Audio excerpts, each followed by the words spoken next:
Oh, hold on. Okay, folks. Hi. Matthew Bob Stahl here, and you're visiting the little pink garage here in the Pacific Northwest, my little studio, where I have been working on, I don't know, whatever I'm going to do in the future. Actually, tomorrow, I think I'm being a model. I'm not exactly sure because I'm not getting much information from the producer of this, but it's some SAG. I have been a SAG after. That's the movie television union, and I've been a member of that since 1986. So it's a long time. I've been there a long time, and this is what we call a SAG job, a union job, and they. But I have gotten almost no information. So I have really no idea. I have a feeling it's a photo shoot of some sort where they need some older, distinguished looking gentleman like myself to play some part. I've been asked to clean shave for this. So I had to scrape my face today, and I haven't been doing that because I have other people who want me in a beard. Luckily for me, I have a very fast growing beard. I mean, my beard grows ridiculously fast. Um, so that's not usually a problem. I played Santa Claus for a couple of years. Did I tell anybody? Did I mention that at some point in the past? Maybe. I played Santa Claus for 2 years. One at Macy's. They were both in San Francisco. One at the Emporium in Macy's, which I don't think exists anymore, and also at Macy's. I was the Macy's Santa. I forget how old I was. I wasn't very old. It was, it was a nice pickup job, paid really well. And my favorite thing is that I'd grown a beard for something else, some other part, some other play I was in. I forget which one that was. Maybe Pour Bito by Ennui. Anyways, I had this beard, and they were looking for Santas, and they were paying very well for being 19, I don't know, 79 or something like that. So 78, something like that. So I went in and applied, and I had my beard. Like I said, I had a really good Santa beard. I'd been growing it for about 4 or 5 months. So it was pretty large. And being a Santa, when you have a real beard, is really quite interesting because, there's always the kid. There's always the kid who's going to pull your beard, who thinks he's and I got to get back on a couple of them in my time, which was really fun when they pull your beard and you go, and it doesn't come off and you go, ouch, and I think I said something, what are you trying to get some coal, in your stocking? What? Yeah. Pulling Santa's beard. What's that about? And shock and awe was usually the response from the children on that one. So, because they just couldn't be like, oh my God, you could really be Santa. We don't even know. So, any case, yes, I grow a fast beard, and that is allowed me to, change my look pretty fast. So, but I don't even know what this is about. This gig tomorrow. It's just a nice SAG gig, paying nice SAG wage. Love that.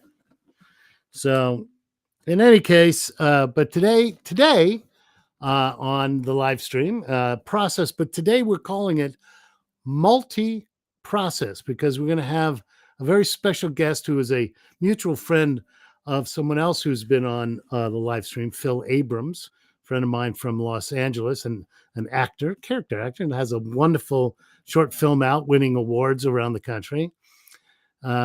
So Phil and I this is a friend of his, Chris Saknussemm.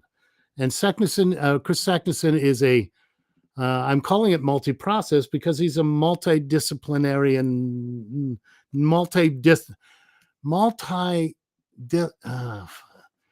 he does a lot of stuff. He's a painter. Right now he's my first fine artist on the show, which is going to be really interesting because my wife is also a fine art painter, as are several of my close friends here in Seattle, and some incredible painters they are, and fine artists. So it'll be really great to have Chris Sacknerson on the show, a fine artist. I haven't gotten any of them to agree to come on. Maybe this will shame them and they'll want to come on. In any case, Chris is going to join me and we're going to talk about his process. So not only is he a fine artist, but he's also an author and he's written several books. Very impressive to me because I lived in the Bay Area for a long time and I was a great reader of Philip K. Dick, science fiction and novels and stuff. And he got a nominated for a Philip K. Dick Award, Chris did. And I'm like, well, that right there gets you on the show. So there you are. Now, he got on the show because he sounds really, really interesting. And we have a mutual friend. And he has a show up right now here in Seattle at COCA. That's COCA. That's the Center on Contemporary Art. That's here in Seattle. And they do a lot of stuff, a lot of outreach, and they spread the art around. And we're very happy here in Seattle that we have so much going on. So Chris is involved in that right now, and I'll ask him how long that show is going to be running, and where you and I'll have all the information of where you can check it out if you're listening here in Seattle. You'll be able to find out where their stuff is hanging. Okay. But we're going to talk about his because, from what I understand, the pieces that he has here are musical, inspirational pieces, things that that came out of stuff he was listening to while painting, and I totally understand that. My wife it does the same thing. With music and painting. But it's an interesting thing. She's always talking about what kind of music she can listen to while painting. And it's not everything. It can't, it's an she puts it in a very interesting way. It can't be it can't be too intriguing. So it takes her concentration away, but it has to be just the right kind to help inspire. So I'm gonna ask Chris some of those questions for him. And I was just emailing with John Kessler, who was on a couple of weeks ago, the DJ from KNKX here in Seattle, and also a bass player and a producer and recording engineer and all those kind of things. And we are talking about getting together again and working out some songs. I've given him a kind of a list of songs to try out. And we're going to try out some like duet stuff, maybe just voice and bass, possibly, or voice, bass, and the ook. The ook. So anyways, we're going to try some of that out, and we're going to, and if everything works out and the weather is okay, we will do it remotely, which is what I'm hoping to do. And we'll do it remotely out on Whidbey Island, which is where he now lives. He just bought a place. And so I thought that would be quite interesting. I haven't done a remote. I want to see if it, personally, folks, I want to see if it works. Because if it does, then I will do more. I would actually do more of those. So in any case, that's coming up in the next couple of weeks. Working on some of those tunes that John and I have discussed, and plus just finding other ones that are, ones that I don't yet.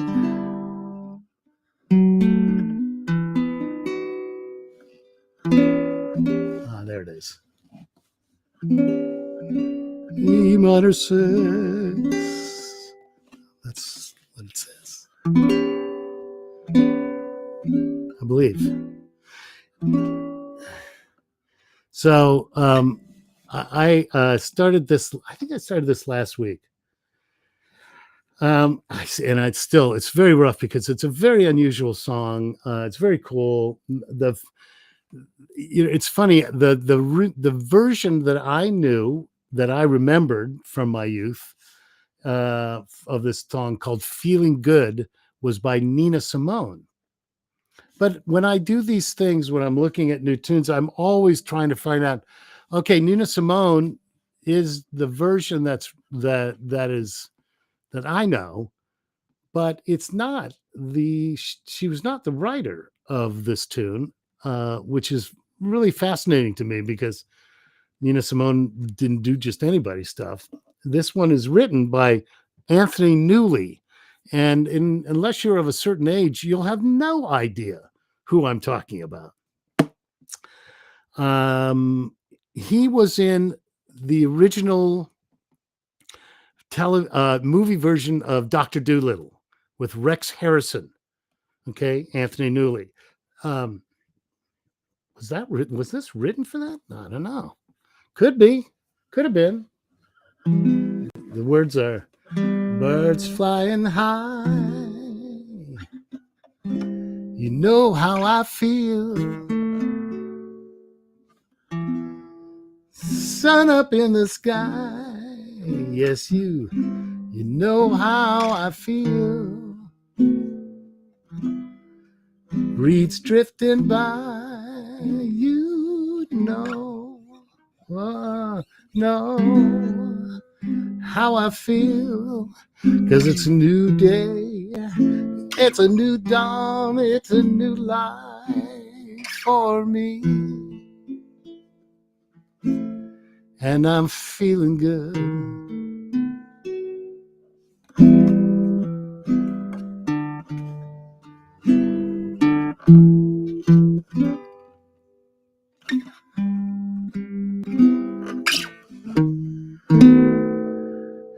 And I'm feeling good.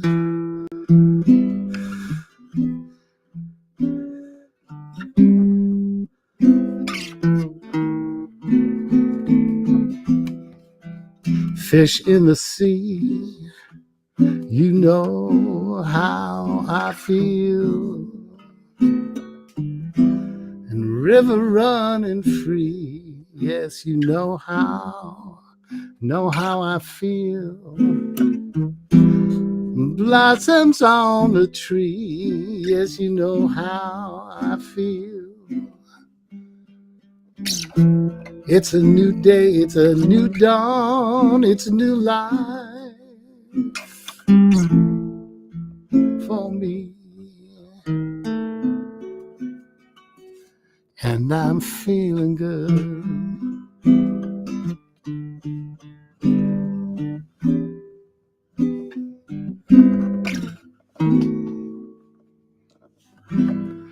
Dragonfly out in the sun, you know how I feel, what I mean. Butterflies all having fun, you know what I mean. Sleep in peace when day is done, you know what I mean. It's a new world, it's a new dawn, it's a bold world.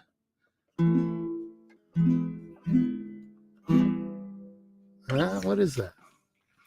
And then it's an old world, it's a new world, and a bold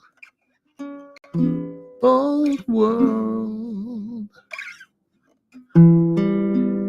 for me.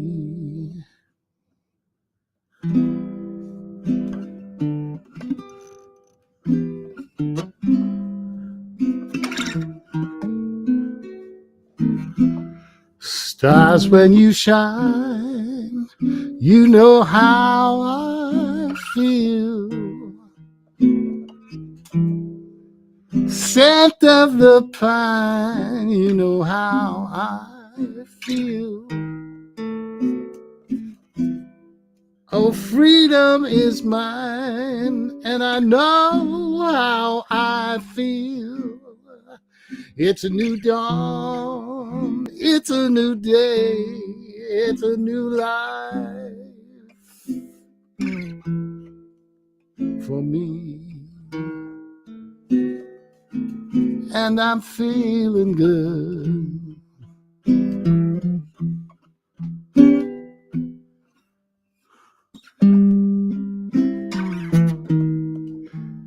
It's a new dawn, it's a new life, it's a new life for me. And I'm feeling good.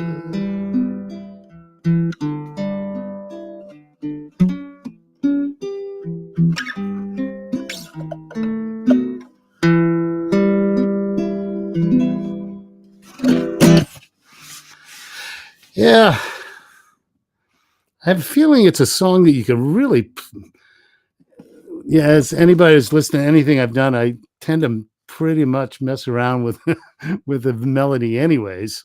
So interesting. I'm gonna have to keep looking at that one. Get that in the pocket. That's a great song. Great lyrics and a really interesting melody that I'm probably completely butchering, but that's okay. I'll find this spot. This is definitely on the list. This will be the slow tune, the dance tune, the slow. As I told you, I'm trying to put a band together that's got that people can dance to. It's like a dream of mine to stand on a stage singing and playing and having people out front dancing.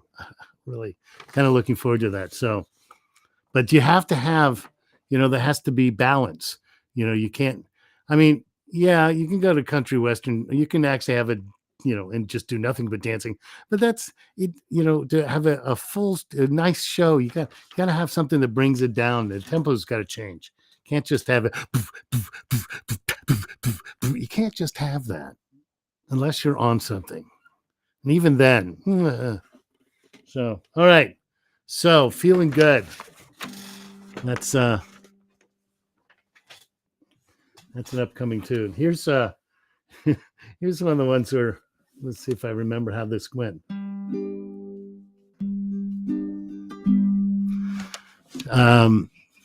John and I are talking about this tune as possible, and he's just going to play. I'm not going to play because it's got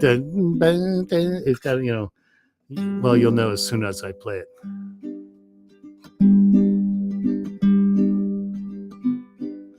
Blackbird sing in the dead of night. Take these broken wings and learn to fly. All your life, you were only waiting for this moment to arrive.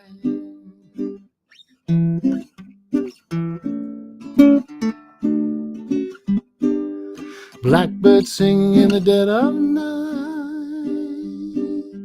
Take these sunken eyes and learn to see.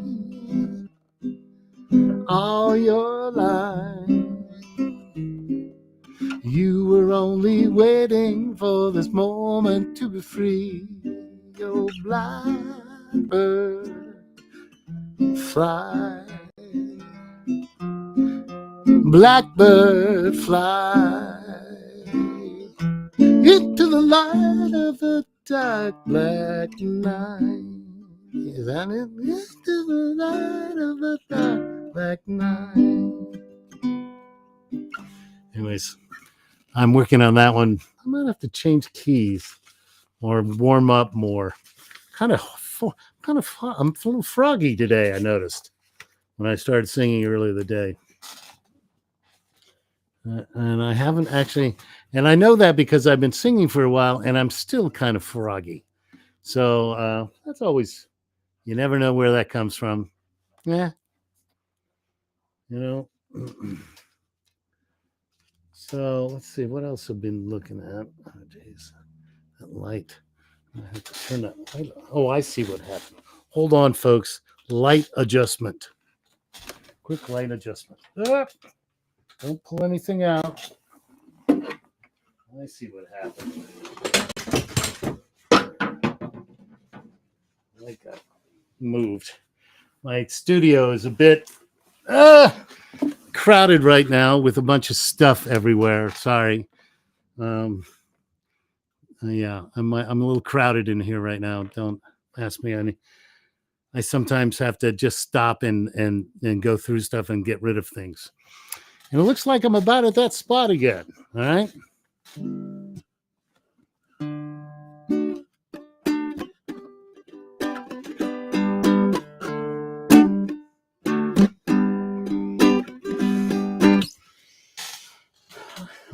Where's my? I don't know. I don't know where my capo is. My capo with the little tiny black thing has. Nah, it's disappeared somewhere. Oh well, we'll have to do everything.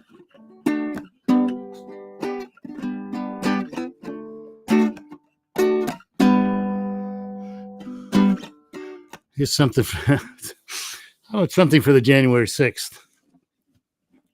There's something happening here. What it is ain't exactly clear. 'Cause there's a man with a gun over there telling me I've got to beware. 'Cause it's time to stop. Hey, what's that sound? Everybody look what's going down. It's going down.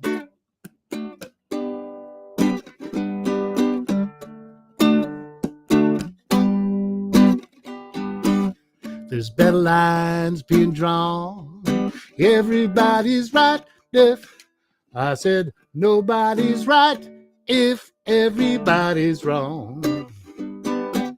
Young people speaking their mind, getting so much resistance from behind. It's time to stop. Hey, what's that sound? Everybody look what's going down. Come on, it's going down.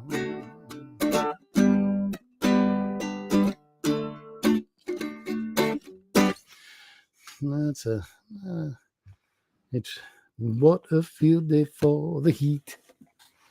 Okay, folks, just a reminder of something that I wanted to vote. Jesus, folks, we live in a freaking representative democracy. Vote. Here's the key. If you don't vote, the other people get their people in there, and they pass the laws that still affect you, and yet you had no say. Vote, folks. Vote. If you want a certain kind of government, you gotta spend the time. That's what it's about. That's what we call democracy. Even though we seem to have a lot of people. Oh, freaking hell. That's just great. I just dropped all my music on the floor. Well, see, that is okay. That's about it for me. Now I have to get a new music stand. I'm sick and tired of this thing. I do this pretty much 2 or 3 times a day. That's not just when I'm on camera. It happens pretty much all the time to me.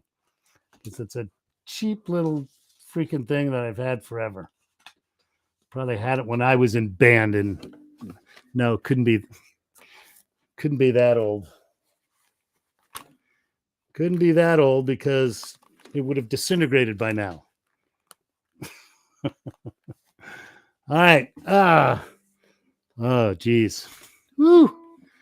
And we're also having warm weather. Finally, here in Seattle, we're actually having warm weather. Okay. Chris will be joining me in just a few minutes here, about 6-7 minutes. We'll see. Everything goes smoothly. She dances overhead on the ceiling near my bed, in my side, and through the nights.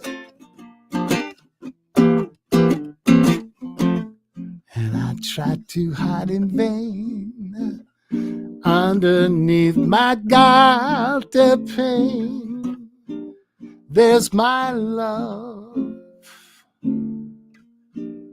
up above, and I whisper, go, and I whisper, go away, my lover, 'cause it's not fair.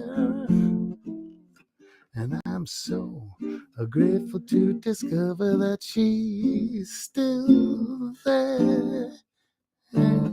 Ah, yeah, I'm way off. Ah, I see the great outcrit. There he is.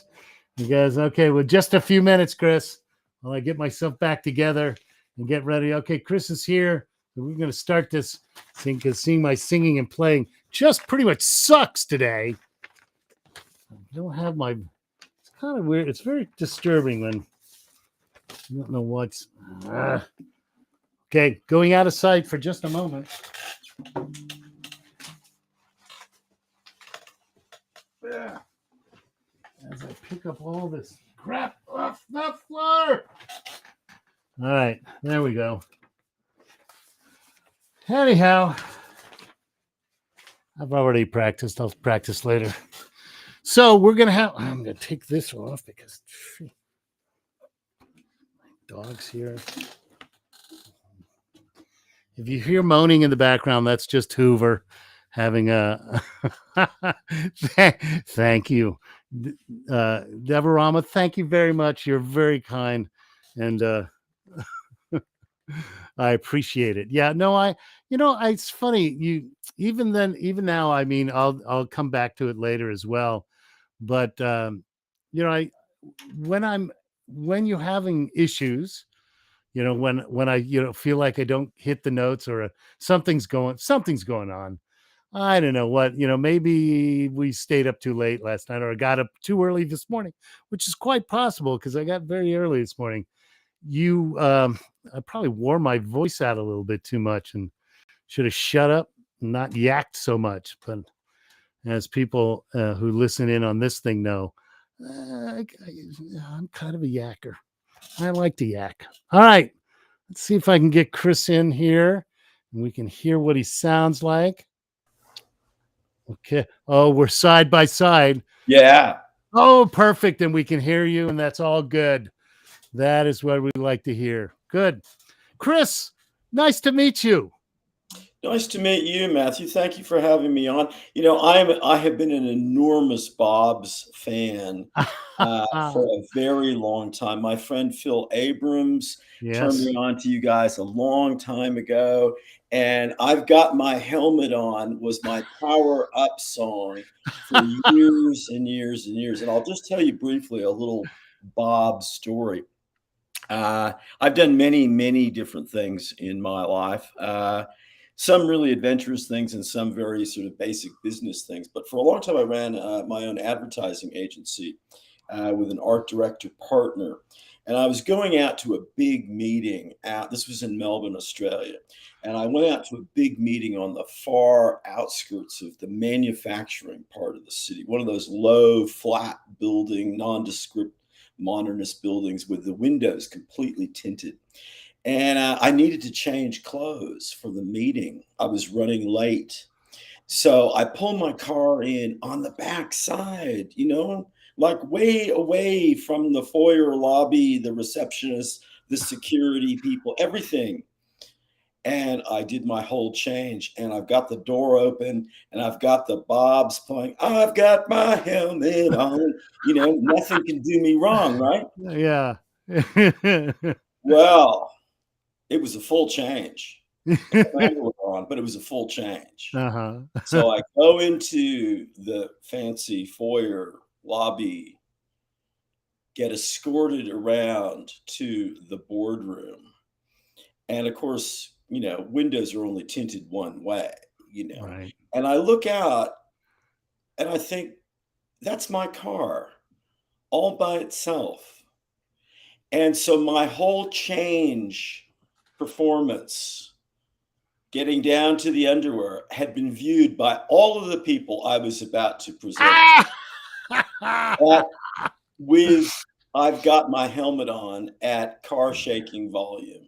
And I'm pleased to report it was good luck because I got the gig. I sold in the account, Yeah. but it was yeah, it was a moment of walking into that room, seeing my car, and going, "Oh dear, Oh dear, yes. they've already seen a lot more of me than I intended." Hey, something I just recently, like last in just the last couple of years, found out there is a group in Australia called the Bobs.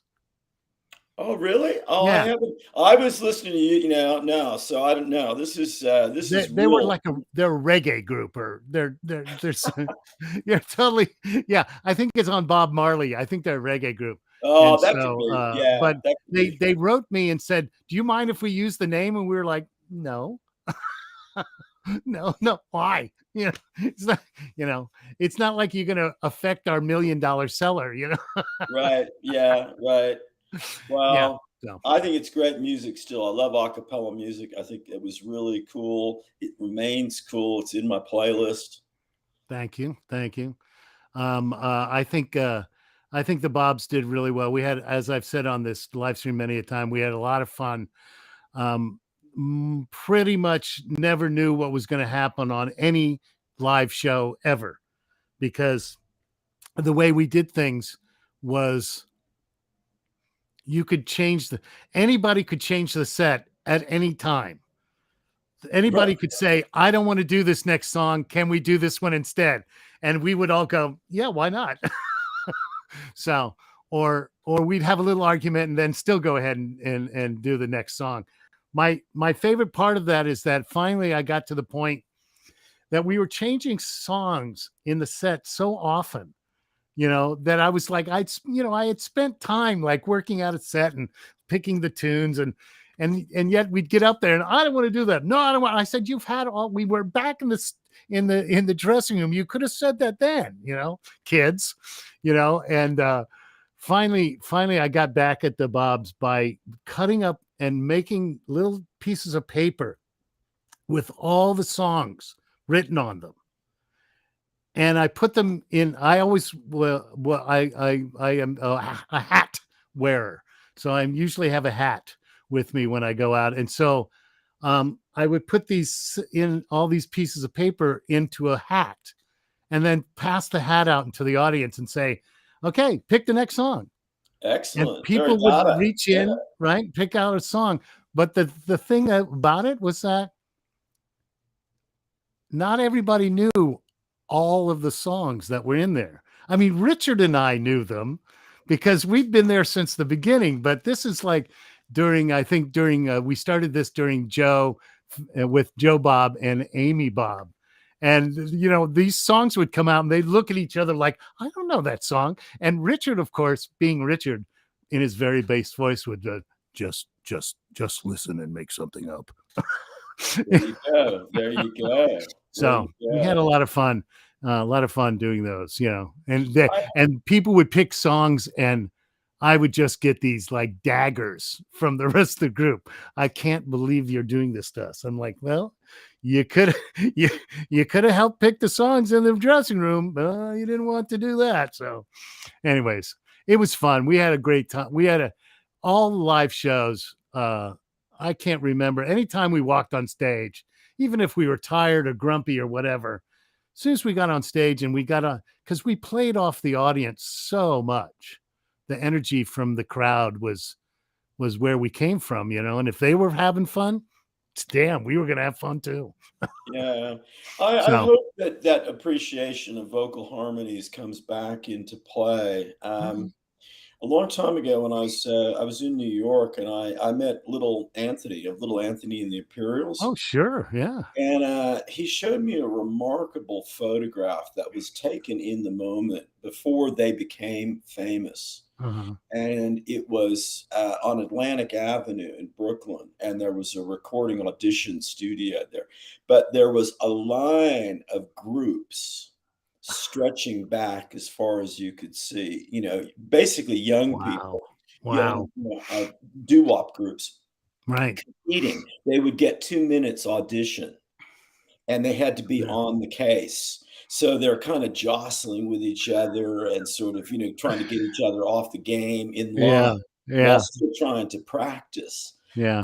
Said, knife fights would break out, Oh, everything could geez. happen because this was your one shot at it, and you Right. had to be on live without any EQ, Hmm. no one helping you, and they were like, some of them were like 15, you know, Yeah. and Very young. I love vocal music that Yeah. way. I really want to, and I'm missing live music. I suppose everybody is. I think so. Yeah. I've been, we, our home base here in Seattle for for the last 15 years of the group's existence was this club called the Triple Door. And it's really one of the best clubs we ever played in the United States. It's just a great club, not a bad seat, great sound, great stage. So, What part of town is but I, that? what's that? What part of town? It's downtown on second and no, third and Pine. Okay, yeah. So it's a it's just a great club. And but I've noticed because I know the booker still, and that everybody's having trouble getting labor. And so I'll get him, he'll send me a text or a call, or call me and say, hey Matthew, can you come in and help on such and such a date? And then my answer, my response is, who's playing? Yeah.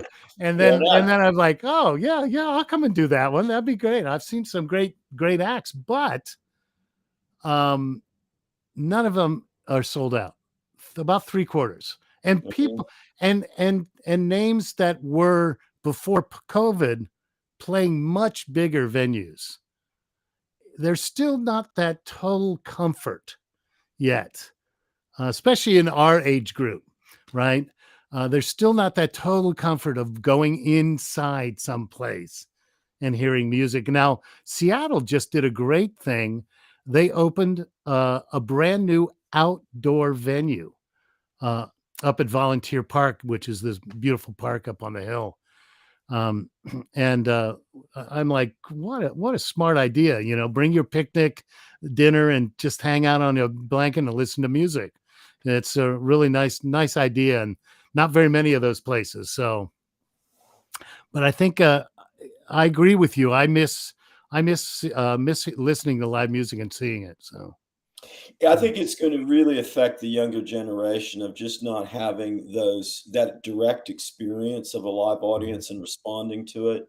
Hmm. David Byrne, I don't know if you've read his book about the music business, which is it's published by McSweeney's, but Okay. he has a whole thing about the importance of his experience busking, on the Oh yeah. streets. Yeah. And without that direct feedback, I don't know how young performers, are going to, you know, And you can't, and the thing is, what you learn, the lessons you learn doing that are unbelievable. They're irreplaceable, because you're learning how nobody's stopping. What do I need to do? You know, um, that's when you learn how to tweak whatever music or whatever performance you're doing. That's where the tweaks come, is yeah, trying to, I figure that yep, out. Right. So, yep. I have a good question for you, I think, because from reading your bio, you have traveled extensively and lived extensively. Am I correct? Yeah, and Yeah. and that's a big important difference of the living and the working and the mingling as opposed to tourism. I have Yes. not done that much tourism, actually. I've been kind of embedded, as they say, of journalists. Um, yeah, that started back in my 20s. Yeah. I did my grad work at UW in Seattle. Uh huh. It was a very different city then. It Oh was yeah. really cool. Yeah. And I think I'm not saying it's not cool still, but if you were there then, Yeah. it's hard not to be nostalgic. It Uh, is. You're absolutely right. When I first came up here, Bellevue was a village, a yes. little tiny village of Bellevue. Well, I went there. The only time I went to Bellevue was to rent a sump pump because the basement of my place had flooded, you Uh know? huh. And I mean, I have an editor friend who's now at Amazon who his house looks out over Lake Washington to Mhm. Bellevue. And man, that none of those buildings were there. Nope. Nothing was there, you Nothing. know? There were still cows and horses and orchards out in that part of the Puget Sound when I first got here. So it's Yeah. probably the same with you. It's like, oh my Yeah, God, yeah. and there were some cool things though. I mean, Ernestine Anderson had her jazz club down in Pioneer Square, Mhm. and she took a shine to me. And I got sort of working on the door. I was too small to be like officially a bouncer, uh, like that was, Jazz Alley was around. There were a lot of Yeah, Belltown was open slather for completely illegal rock and roll events or grunge absolutely. events. They would move around like a floating crap game, Yeah, and nobody had any liquor licenses or yeah, anything. yeah. But I left before the whole grunge thing started, but you could see where that was coming from, Hmm. the vitality. And of course, the other well, there were many things. For one thing, I-5 wasn't a parking lot; it was actually a freeway. Yes. Uh, Not everybody and their dogs from Michigan and everywhere else were there. Right. The prices were different. Oh, Um, very. it Yes. was exciting, but Yeah. my girlfriend and I at the time were living as rent-free caretakers of a mansion that this I just checked it this morning, just the price, just to see what's going on, and it's a 10.2 million on Oh. Lake Washington. And, so I'm in grad school and she's a schlep at the Seattle PI newspaper, which, Uh-huh. had the Globe then and stuff. Sure. So we didn't Sure. have any money, and all our friends are living in these damp, moist cinder block apartments. And we had this half empty mansion. These people were completely nuts. I can't tell you who they are because the families are still around. Yeah. Yeah. Mm. Completely nuts, and the house was vacant because of a divorce, and the Oh, woman yes. had left all her bizarre Carnaby Street fashions. So we would have these incredibly stoned, drunken parties for our friends over the weekend, where everybody would put on this woman's clothing, and we'd go out to play badminton on the giant back lawn with the sprinkler systems turned on random. So you'd be lunging for a shuttlecock in this ridiculous outfit, completely blazed, Oh. and this jet of high pressure water would hit you. So, with those days in mind, we looked around, we thought, look, this cannot go on forever. No. Could we ever live anywhere else in Seattle?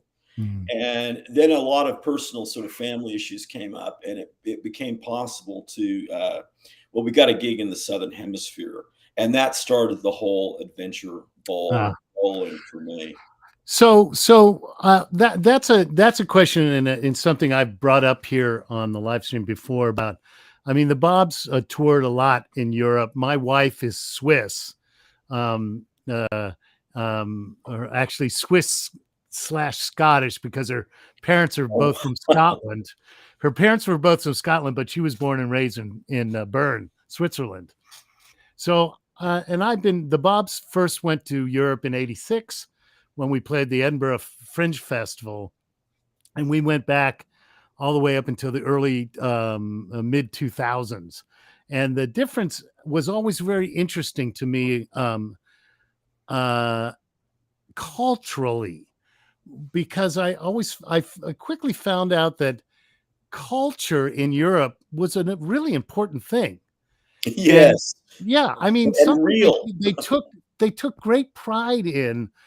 And I remember the Bobs would be playing somewhere in some festival, and we'd have a bunch of young guys come up to us, and they were starting their own a cappella group, so they wanted some tips, and we'd talk, and we'd say, so what do are you singers? You go, and they go, no, we're all in the orchestra, and I'd be, oh, okay, and you're. I know I play the cello, and he's a first chair violinist, and I'm like, oh, Okay, and then so you came to this Bob show. Yeah, no, we're getting going. We're seeing this really good, great cello concert later on tonight. And I'm like, no freaking kid in the United States Yeah. would say that to me, you know? Yeah, that So would never happen in no, America. No. no, because we don't allow that broad cultural inclusion, you might say. We don't encourage. No, let's go to the museum. Really, kids, you might have fun.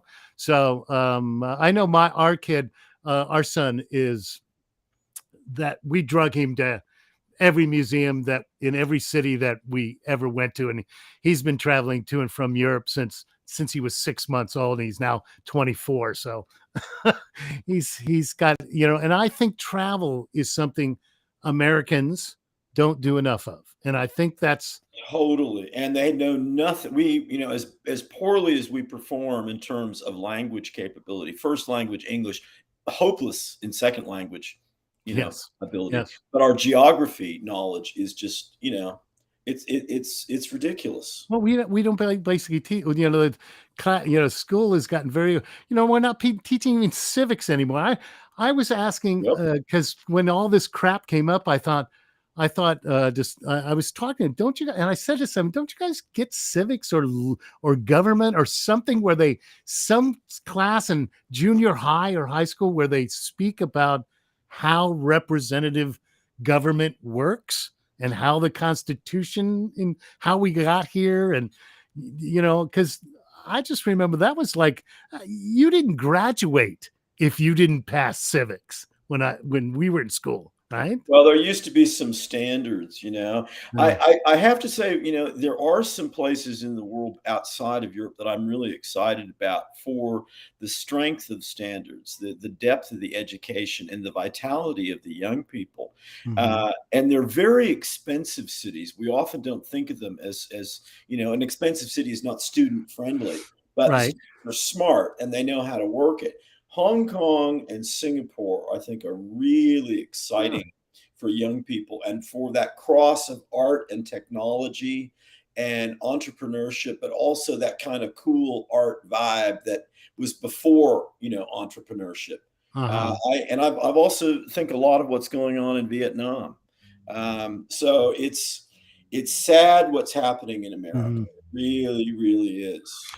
Well, we'll hopefully maybe that'll turn around. We'll see. We'll see if it's, sometimes I look at America and I realize that it seems like people are abandoning the democracy. Like, nah, we don't, that's not working for us. We want somebody to tell us what to do. I'm like, okay. Yeah. Yeah, there's a lot of that. There's a Yeah. lot of that. I've been teaching quite a bit over the last 10 years at universities around the world. My favorite experiences have been in Africa. I think Oh, that there's a lot of, everyone says, and I'm talking like major portions, like West Africa is a region, and then the uh-huh. nation of South Africa. Right. I mean, you can't have any more crazy problems than South Africa has had. True. True. But I admire they just simply don't wash their hands of it. They say, look, we've got to solve this one way or another. Hmm. I was performing at the National Arts Festival, and the lead party, which has been in place for quite some time, was Nelson Mandela's party, Right.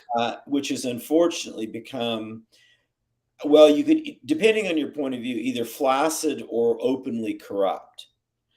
But one of the strategies on the eve of the National Arts Festival, like a really, really big event, like 400 major things across every art form, huge influx of people and revenue for the country, the government turns off the water for everybody. And they say, well, look, if you want the water back on, we want your support in the upcoming election. It's like, Wow. that's a kind of a weird, that's sort of gangster, isn't it? That's totally gangster. There's not sort of about it. Yeah. So, but I think that the openness of the problems and the Mhm. ability to discuss things at coffee table level, at bar level, Right. in the streets, They don't, and no one just goes, "Oh, well, we can't talk because it's going to be, a real fight." No, that Right. they forge ahead, Yeah. and I think it's attitudinal, that therefore of what our problem is here, you know. Right. Right. So when you're teaching, what are you teaching?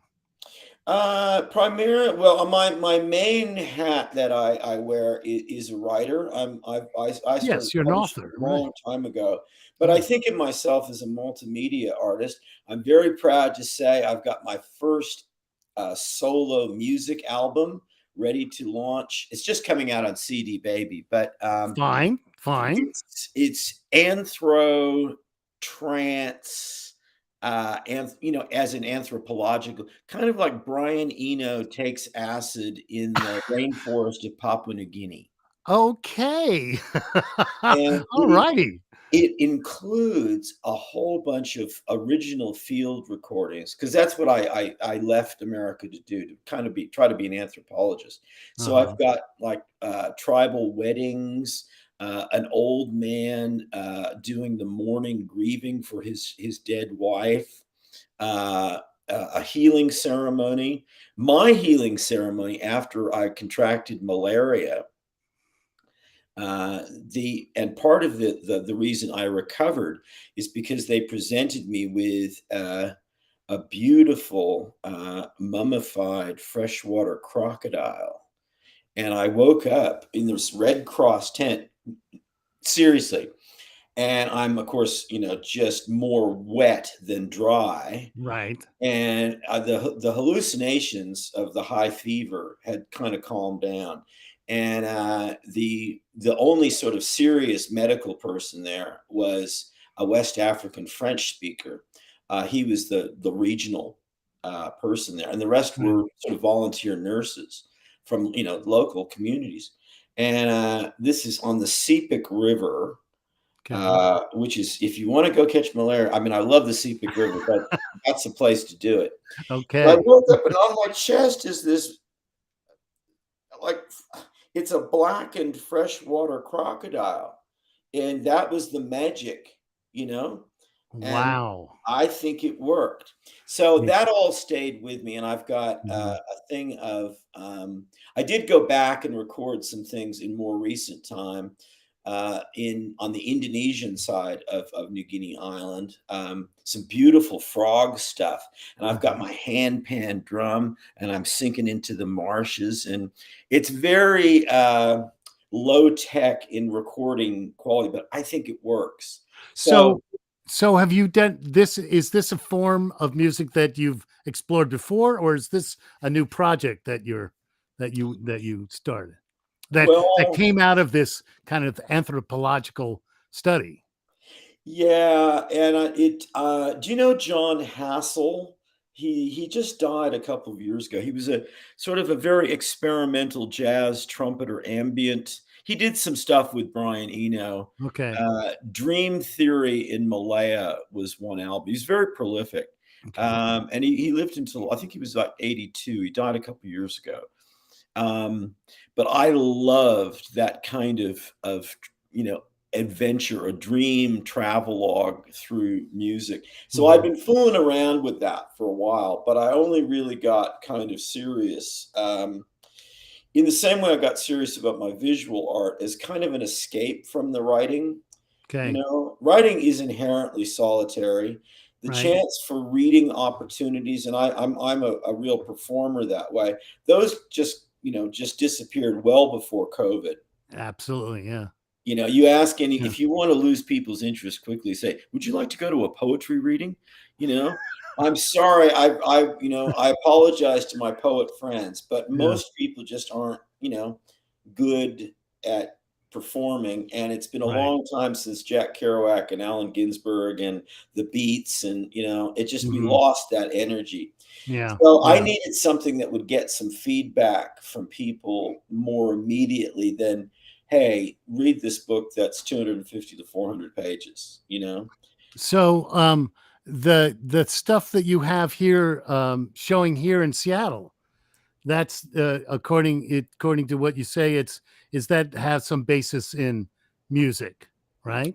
It does. I was really kind of well, it was music at the time was my sustenance. I was in a neighbor. I'm in a great. I live in Boulder City, which is a Okay. really cool, genuine small town, sort of old Route 66 town overlooking Lake Mead. I'm at the Okay. base of these beautiful mountains, so it's just around the corner from Henderson and Vegas. But Okay. where I was living in Vegas took a real turn because of drugs and criminality. Mhm. And I was just needing to really kind of bolster myself up. I was involved in a big writing project, but I was spending my whole life with the headphones on because I just couldn't deal with, and even if I didn't need that because of the auditory sonic problems, it was psychological. So I retreated into the music, and that really got me doing that series of artwork, which Mhm. um, that's being hosted by the Center of Contemporary Art in Yes. Seattle, at the Gary Manuel Salon. Uh, 528 Second Avenue. I that's just right, I know down that off the Pioneer top of my head. Square. And it's a really, really cool space. I mean, it's a beautiful. I can see why. It's a gallery in that sense, or Right. functions in that way.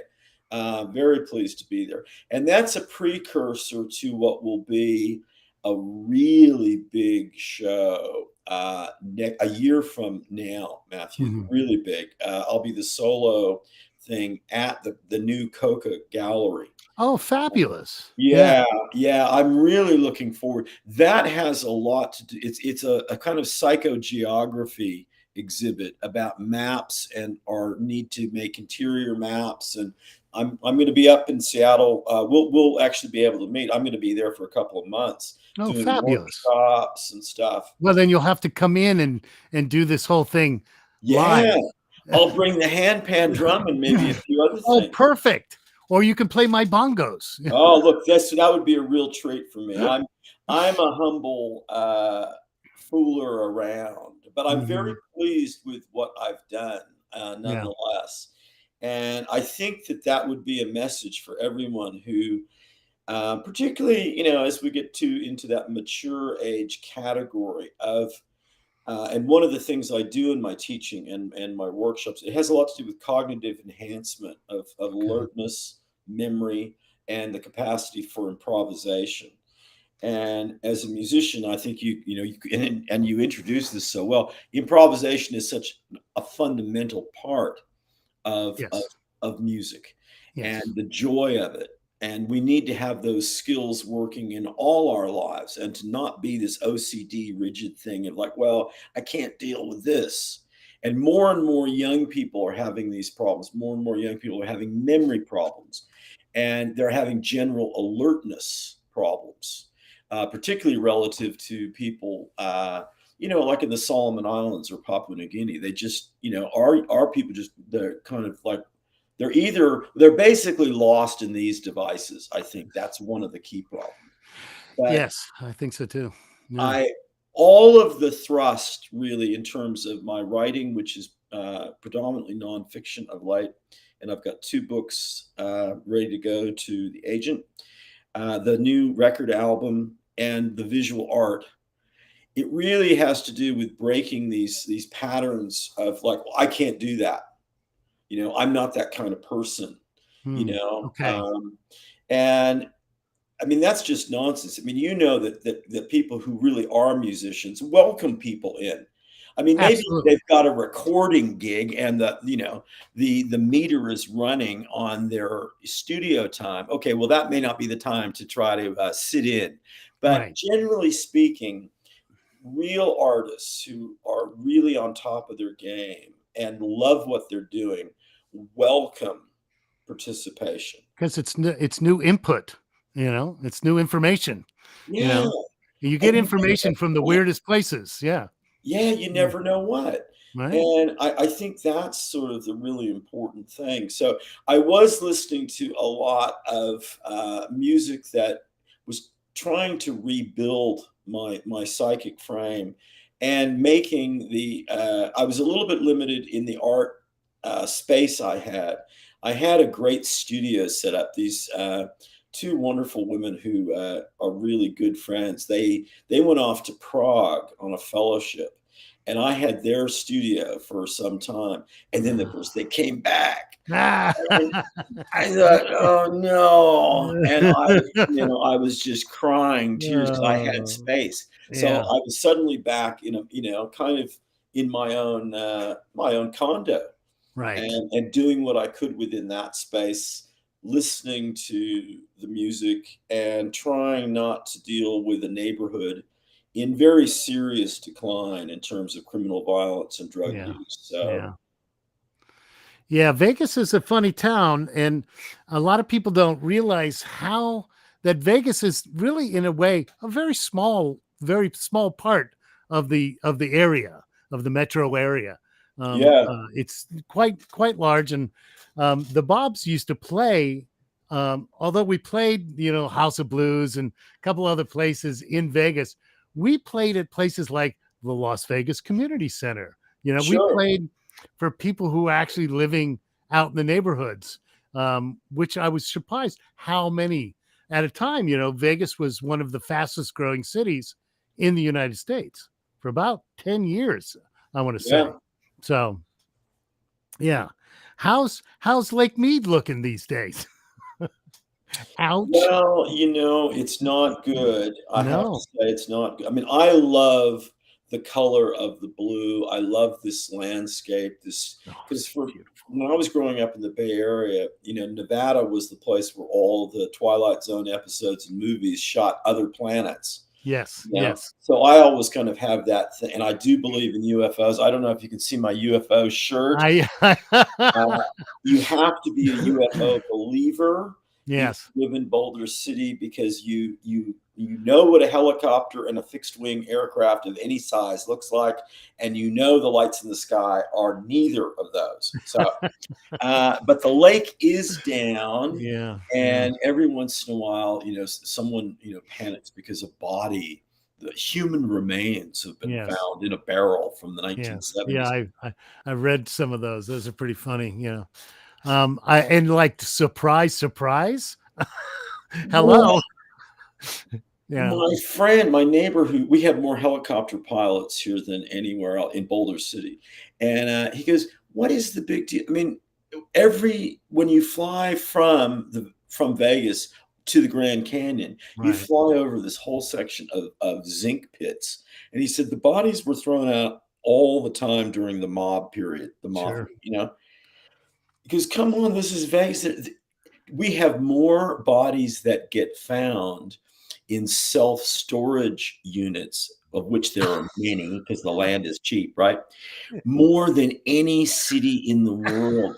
So when someone goes, "Well, we found a barrel from 1975 in the land," Yeah. I go, "No, well, come on, man. What do you expect? What do you That's think is gonna be in that barrel?" what an interesting thing. Yeah. Oh, Vegas, more bodies in storage units than any place else in the world. Yeah. Yeah. Vegas has had a very interesting, even before it was Vegas, it was very interesting because it was the only spring, right? It was the only water source. The For marshes, that's what Vegas means, yeah. Yeah, yeah. So And, I mean, a lot of people don't realize that, I mean, obviously, gambling has been big here and the entertainment thing and all of that projected image, but more of the infrastructure, more of the real money here has come from the US military and mm, particularly the whole atomic phase. right, There are some great photographs, back when Vegas was downtown, like Fremont Street, you right. see these parties of people, with their martinis and umbrella drinks, and behind them is a mushroom cloud, Because because they're testing. Yeah. and everyone's having a party. Yeah, this is great. They're testing another one, Yeah. Yeah. and it's like, We what? are we are a funny country. That's all I can say. Sometimes we are a hilarious country, but Vegas, Vegas is an interesting thing. I had a very good friend of mine. He was up the other end, up in Reno, but I always thought, Reno was just like this in the beginning. Reno was just this quiet. There was like 10 casinos, and that was it. It was just like a little town with that you didn't want to drive all the way to Vegas, so you went to Reno. You know, but what it's an interesting, and the Bobs played a bunch of these things. We did our first foray was very early on, where we did a whole 10-day run opening up for Billy Crystal Oh, at wow. Harrah's in South Lake Tahoe. Yeah. And what an interesting, we didn't we found out that Bill Harrah was a time freak. So all the clocks in the casino are all set to like Greenwich time, and they're exactly accurate. And and when you're doing a show, if the show says it starts at 7, that there's like a pre-recorded, please welcome to Harris Billy Crystal and it's at 7 o'clock, boom, and you go 7:01, you're out on stage. And I did find out that I had to run through the casino on one of those days, because I lost track of time, and I ran into the back just as they were announcing. And later on, the stage manager said, yeah, Bill was very, very concerned about people. When it says 7 o'clock show, he meant a 7 o'clock show. So if you play here, and we were playing on the Wayne Newton stage, Fantastic. and made especially for Wayne, because he ended his show with MacArthur Park. Right? I'm sorry. I knew you'd get a kick out of that. Cake is melting in the rain. Oh, yes. no. And so he had, the Harrah wanted him so bad to make this one of the places he played. If he wasn't in Vegas, this is, before he became the king of Vegas, basically. He built this theater for him, so that when he would get to someone left the cake out in the rain, it would rain. They had a rain system. Of course they did. Of course Of they course did. they did. I tried so hard, because we were doing a cover of Sitting on the Dock of the Bay at the time. And I begged, please, just one show, please turn on the rain, please. I never got that. We weren't big enough. So When you played Vegas, did you ever play the Aladdin Theater? Do you remember the Aladdin Theater? I 'Cause do you guys remember the Aladdin. We perfect. never played that one. No. Oh, No. that would have been it's a lost in time venue, but Mhm. it wasn't really a nightclub. It was an interdimensional portal.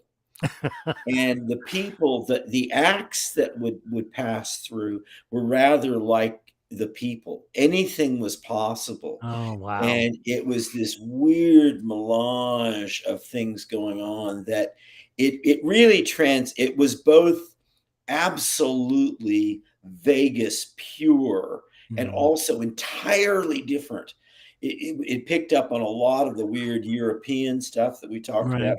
It was an anything is possible sort of environment. I knew a lot of circus performers. Uh, I know why. I don't know. I know all these people, but I know lots of magicians and jugglers and acrobats and stuff like that.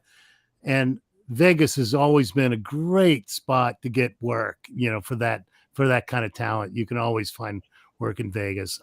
and then of course, musically, bands, when the Bobs were playing, I guess this would have been early 90s. We were playing at the House of Blues, and Richard and I went out to get a drink. So we walk into one of these many lounges, and we walk in, and we sit down and at the bar, and it's just him and me, the bartender, and the band, right? Because it's a lounge, and they have music pretty much constantly, right? And if you're a lounge act, you play sometimes till 4 in the morning. So we're sitting there at the bar and we're having a drink, and I look up into the giant mirror and I realize on stage behind us is Paul Revere and the Raiders. Wow. And I'm like, and I look at Richard and I said, and I go, is that Paul Revere and the Raiders? Is that really him? And it was, because he was an interesting musician. He never gave it up. They were a band that had a lot of huge hits. And then they kind of got, lost their popularity, and to the point where they're playing, a show, a 60-minute show every other hour at a Vegas lounge. But of course, eventually they kind of got, the nostalgia came back for them, but bizarre that he never gave up. And they were doing we turned around, they were doing a really great show. There was just the two of Richard and I and the bartender, and they were cooking it. And I realized, and that's also something that I learned throughout the being in the Bobs and being in a performers, that it doesn't matter in the end whether or not there's someone watching you or not, whether there's 2 people or 200 people. You just go out there and kick it as hard as you can, because you're going to learn something anyways. Right? That's the old trooper mentality. That's James Brown. That's like everybody who's been a great performer says that it doesn't matter, how big the audience is. It could be amateur talent contest at the Apollo Theater in Harlem. It could be Carnegie Hall. It could be a bar mitzvah. Right. If you're getting a gig, and I think that wonderful, I actually was, someone turned me on. There's some great old Sly Stone footage. I love Sly because he was, me too. He was a breakthrough radio DJ in the Bay Area when I was just a kid, and he really was avant-garde as a radio DJ. He just broke down all of the walls around like official radio stuff. He was improvising his own music and making up his own commercials. But there's some beautiful footage of him as still in high school, and he was so good looking. And he's with a Filipino doo-wop band. Oh, wow. And they're playing like family parties and stuff, right? And I don't know what they were, what they were making. Like there are 5 of them. It was and he was the lead. So they would have been, playing for just, pocket cash and these things. $20 maybe. Yeah.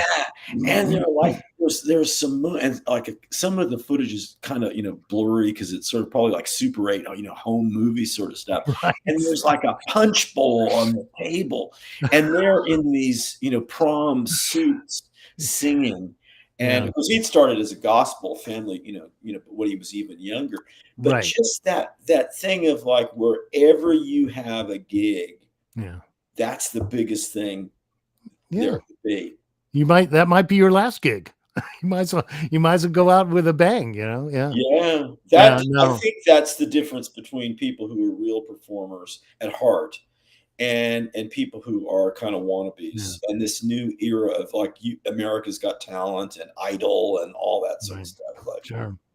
I think that also the other side of this, and this is something I notice in now mostly with the older musicians, although this was a big deal for me with the Bobs, that when we did a show, we came out. And I learned that thing even before the Bobs had formed. I had gone I was going to college, and Willie Nelson was playing a show over in Cincinnati. I was down in Athens, Ohio, going to college, and Willie Nelson was playing a show in Cincinnati. So, it wasn't far away. So got in my car, and we went over and saw Willie Nelson. And he did a fab, just a great, 2.5-hour show, just pushing it out. But what was and the place was packed to the rafters. But was really, really got me at the end was when, and I didn't know this at the time, the show ended, they go off the stage, and everybody and people are standing up and milling, and all these people. I mean, there's a couple hundred people who haven't left the theater. And I'm like, they're really all waiting to see. No, there's no way that's too many people for him to deal with. Then I see these two guys, they bring in a table, one a folding table, bring it in, set it down, bring a chair. And next thing I see is Willie Nelson comes out, sits at the chair, and talks and takes pictures with every single solitary person that wanted to get it done. I mean, he was at this table for another 2 hours just having this thing with his fans. And I just remember when the Bobs happened, I said, I just think that is just incredibly important, that you're not trying to sneak out the stage entrance. We're not the Beatles. We're not the Right. Rolling Stones. We're the Bobs. Let's go out and have them. Let's talk. They're going to have questions. They're going to want to shake our hands. They're going to want to have autographs. And so I pushed that from the very beginning of the Bobs, and I think that was always incredibly enjoyable to sit there and talk to fans afterwards. And we'd always have a cappella groups, always. Little a cappella groups come on, and sitting down and coming and singing. Oh, can we sing for you? And we'd be like, yeah, of course you can. Of course you can. We're going to sit here and listen. Yeah. So I just thought that was something that Willie Nelson showed me, that's where your money's coming from. Why, I don't know why you wouldn't want to go talk to your fans, so That kind of graciousness is really old school, and there are a few people of that era. I mean, I think Dolly Parton comes to mind that way. I'm not a huge fan of her music necessarily, but I worked backstage manager in college and one of many jobs there, and I did get to work one of her shows. And Mhm. I mean, she was just such a lovely mother hen figure. I mean, Exactly. it Yeah. was Yeah. just That's uh, what I hear. she lived the legend. She brought that to life in a very unpretentious way. Yeah, I think that's a great way to describe that. I think that's a really wonderful way to describe that. We have a couple of people who've written. I always appreciated talking to the Bobs after each and every show, and someone, they've divorced and says, I remember that. Still have my signed ticket stubs somewhere. Hold on to those. They might be worth $1 someday. Well, it's I don't know if you know the group The Residents that came out of San Francisco. They're now sort of the lead singer. They were the masked people, the giant eyeball people. Oh yes, They're yeah, I very knew one of them. Actually, yeah, hugely prolific. yeah. And they have an enormously devoted fan base. I mean, they're tremendously creative. They have music videos and the Museum Uh-huh. of Modern Art. Sure. And they never hit the super, big time because they're too weird, right? Yeah, they were too weird. They have loyal fans all over the world, many in Yeah, Europe, many in America, and yeah. it's that sense of like you're building a community. And this is a really important thing. The other thing that I've got going on creatively is I do a podcast with a younger writer, J. David Ooh, Osborne. okay, You'd really dig it, Matthew. It's called No Country, uh, okay. and it's got a kind of new anthropology, cultural studies sort of focus. It's a little bit intellectual, but we try to keep it entertaining and get down to some things that ordinary people can connect with. And we've recorded 109 episodes now.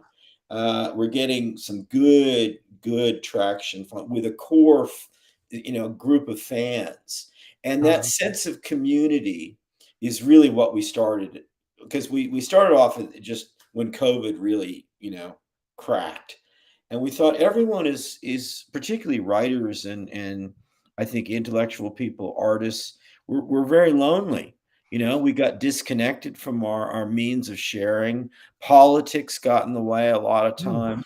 family responsibilities got in the way a lot of times. Ah, So yes. it was this sense of recreating community and refinding those values of, Willie Nelson and Dolly Parton and, these great figures who, they put out as much as they can. 2-hour shows or longer. They're tired and they stick around to shake hands with the fans, to listen to their stories, because that is what they're really selling and really about. I Community. totally, yeah, 100% agree with that. Yeah. Yeah.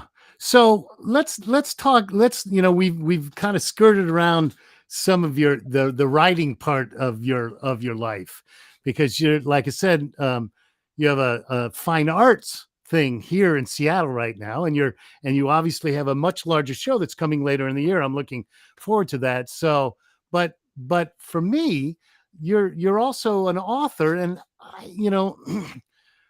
I just, if I'm not wrong, I believe we have a new really cool little bookstore in our neighborhood. I'm not even sure how, but it's lovely. It's like 2 blocks away from me, and they have Zanesville. Yay! I love them. I mean, I'm a huge fan of Elliott Bay and Third Place Books in Seattle. Have Right. been very good to me over the years. Yeah. I do have to say, going back in time to my graduate days, there were 7 really kick-ass bookstores. There were 5 experimental theaters and all those Yeah. band venues that we talked about. Yeah. So I'm really grateful for that. What's the name of the bookstore?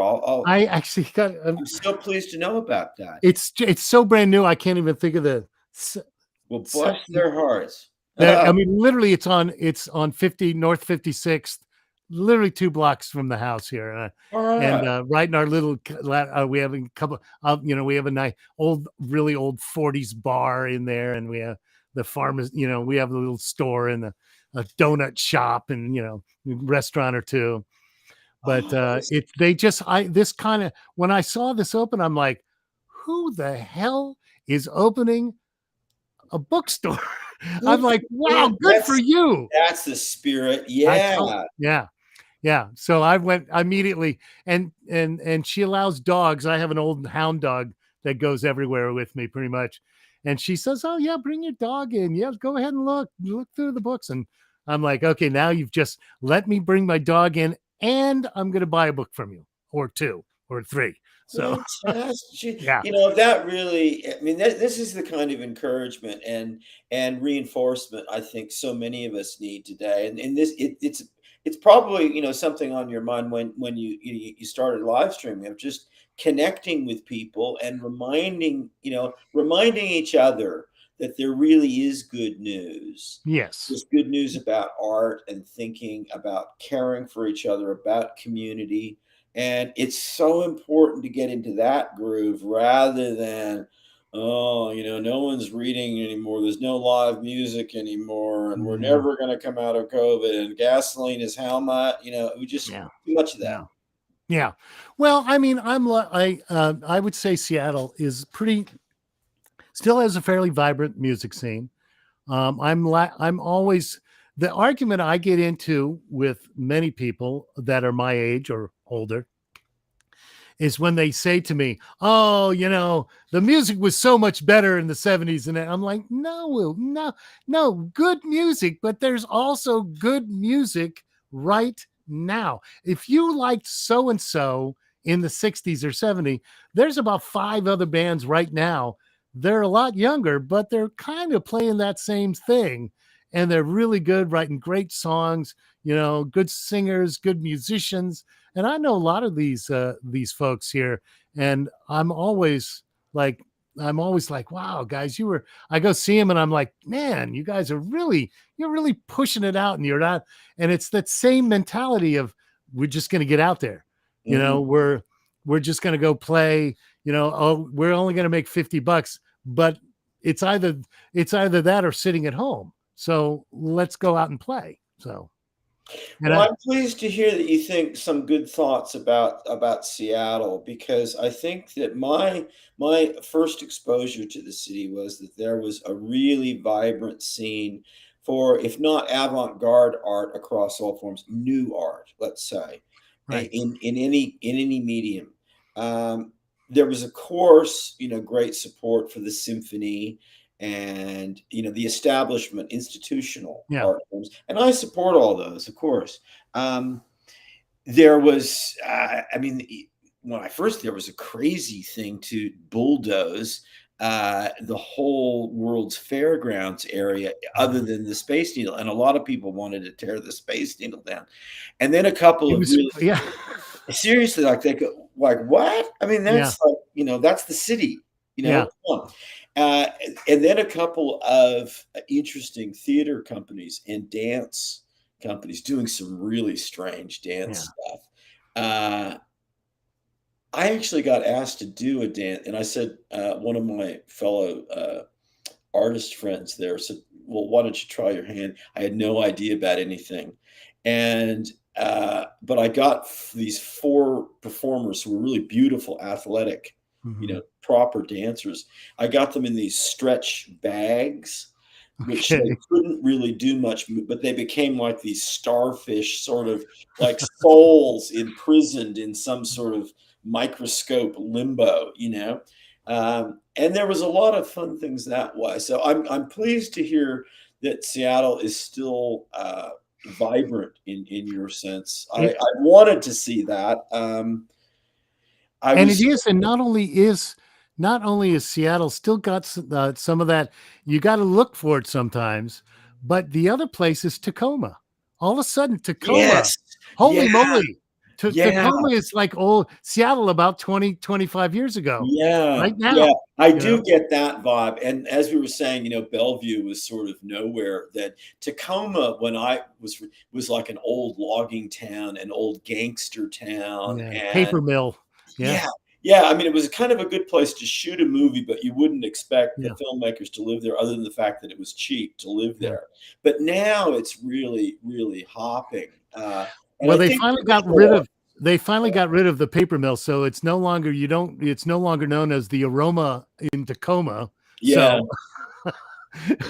So so when that happened, I mean, it's amazing that, I mean, they're having the same issues that all cities are having in their way as well, but there's a lot going on, clubs opening up and places to play, and art being happening. You can it's a cheaper city to live in than Seattle, although it's not as cheap as it once was. A lot of artists we knew here, actually, because Seattle has gotten really expensive. There's no two ways around it. The price of everything went up.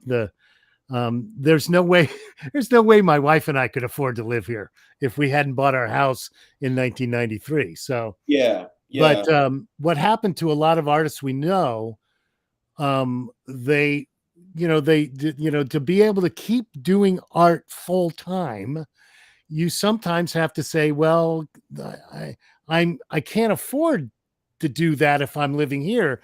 So there was this split, kind of down to Tacoma and up to Mount Vernon, which is north, north of just so about, and Mount Vernon has become that's just this vibrant little town with galleries opening up, and little theater companies moving in, and little music venues opening. And you're like, because all of a sudden they have this pool of artists who are all living up here in Bow and Edison and Mount Vernon and stuff. So they're like, okay, we got all these people right here. Let's give them some place to play. And, you know, they'll come and play. And that's exactly what's happening. So really nice. yeah, and that's the way it's always been. I mean, look at New York for years. I mean, a new area, a new part of the city would open up. Why? Because it was really run down, and artists could live there cheaply. That's right. And then it Yeah. gets gentrified and Yeah. moves on. Yeah. I Like am very, Brooklyn, like yeah. Brooklyn. Well, I mean, right? I mean, other than Brooklyn Heights, maybe Park Slope, Brooklyn was like what? You know? It was like the Bronx, Yeah. and now it's like, well, you'd be lucky to, get in a lot of Yeah. places. No. Yeah. No. Now you're not finding any place. Yeah. No, Yeah. and and arts organizations. I'm very grateful for the involvement with the Center of Contemporary Art in Seattle, COCA. I think they're doing some great stuff. I really enjoy the other artists that I've seen. They're working in a lot of different media. Mhm. Um, And they're they're- reaching out. Coca does a really good job spreading. I like call it spreading the art. Mhm. They really are reaching out into the community and trying to get it out there. And I like that. I like what they're doing there. And they had a little downtime a few years ago, but now they're coming back. Like you said, they got a new gallery opening. So um, I think it's really good to see. We in Seattle were a little worried about them for a while, but now they oh, have a really? new What? director. They have a new director and really are really, and that's nice to see. I mean, all these museums. I mean, if you think of the Fry here and the Henry, which is on UW campus, the Mhm. Henry, right? The Henry Art Museum, literally, people don't realize that it's even there. And you can go there and see an incredible show. And it's like you have the place to yourself because no one knows that and the James Turrell, they have a freaking James Turrell there. Give me a break. That Yeah, that's alone should take exciting. you there. That's exciting. James Oh, Turrell is very cool. Have you ever been to the Cascadia Museum or Gallery in Edmonds? in Edmonds? Is that Yeah. you mean in LeConner? No, no, Edmonds, Oh, just that's the north. Northwest Arts in LeConner. Cascadians in Edmonds, right? Yes. Yeah, right next to the train station. It's Yes. right down on the water. My mother lives up that way. She's 94. And the last time I was in town, I thought, I've never been to this, and it looks sort of cool. So I thought, well, this would be something that she could enjoy, something, easy to get out to, and I could Sure. just drive there, only 2 minutes away. And it was really, really beautifully curated. It was a tremendous moment in the Pacific Northwest arts. Many, many women involved. Kind of Mm, a sort of an atomic primitivism sort of style, okay. coming in at the uh, starting maybe early 50s through the late 60s and 70s. There were a couple of major male artists, not like on quite as famous as say Morris Graves or someone like, but it was a Right. bunch of people who were really uh, part of a movement then. Which I think if you knew a lot about the Pacific Northwest arts generally, you'd have known those people. Right. Um, but they were part of a whole, and there was sort of a California analog to them that who I did know those people growing up in California. I didn't know these Pacific Northwest people, Mm, so but right. it was beautifully arranged. Oh, And interesting. and the space, because every once in a while I start thinking more about, the sculptural aspects of orienting space. And I think of Right. music that way, how music is sculpture in of a different form. Everywhere you moved in the gallery, you had a new angle or discovered something different. And I thought, wow, that's what I'd want to have said if I set up an exhibit, you know? I'm going to have to check. I love Edmonds. We go to Edmonds. Edmonds is very close. And it's a It's lovely quaint. little, It's cool. it's a Yeah. great little town that kind of keeps its flavor. It has one of the best, this a really great park. If on hot days, great place to go out and go swimming and in the bay and stuff like that. But Are yeah, there hot days I in will check that Seattle, out. Matthew? What's that? Are there hot days? It's like a hot day today, man. We had 83 yesterday. You know Oh, how as soon as it gets beyond above 79, we call it hot here. okay. Okay. Okay. Okay. We're not talking. We did already have one of our heat of. I like it in Seattle. We called it heat events. So we had like 3 days when it was in the 90s, and people here in Seattle, we get ugly if it gets hot. We don't we like it a little bit on the cool side, and Yes. people can only deal with about 79, 80. Once it goes above 80, people's tempers seem to flare, and you know, uh, Yes. yeah. But it's, we were talking Edmonds. I was going to say the other thing about that part of the state here is also the fact that it has that's like a writers. That was a thing in the '60s where all these writers ended up in Skagit Valley Yeah. because basically it was overcast and there was no reason to go out 7 or 8 months out of the year. So, so I mean, Yeah. Tom Robbins is still based out of LaConner, Yeah. so, no. I know his son was my one of my two original editors at Random House. Oh, And, really? I think a lot of Tom's writing, Yeah, me but too. it always I mean, he's just, he started off, at the Seattle PI and, Hmm. just a total Pacific Northwest person, not Yeah. and I think because he loves, partly because he loves that gloom, you know? I think so. I think there are people who really love it. Yes. Get deep into it. Well, hence all the Norwegians and Yeah. Scandinavians. Well, Seknison, there you go. Yeah, well, there's a lot of stuff that you can get done in that kind of weather. I when you mentioned the Edinburgh Festival, I thought about my friend who Montreal is another great city for Hmm. a festival like the Edinburgh Festival, and that's where Cirque du Soleil started. And Yeah. Yeah. a guy there's he's Russian, and he has all these beautiful photographs of Russian basements and taverns in the midst of winter. Because you Yeah. couldn't go outside. Yeah. Everybody's drinking and storytelling and dancing Yes. and singing, Yeah. and it was tremendous for the social communal side of things. And I think, well, there's truth in that. We don't. That's another thing. That's an interesting thing, and I've talked about that on my live stream. Wait, months and months ago, I was talking about us, the Bobs, in at the Fringe Festival in Scotland, and so there's this whole vibe in outside of the United States where bars are not just a place to get stinking drunk.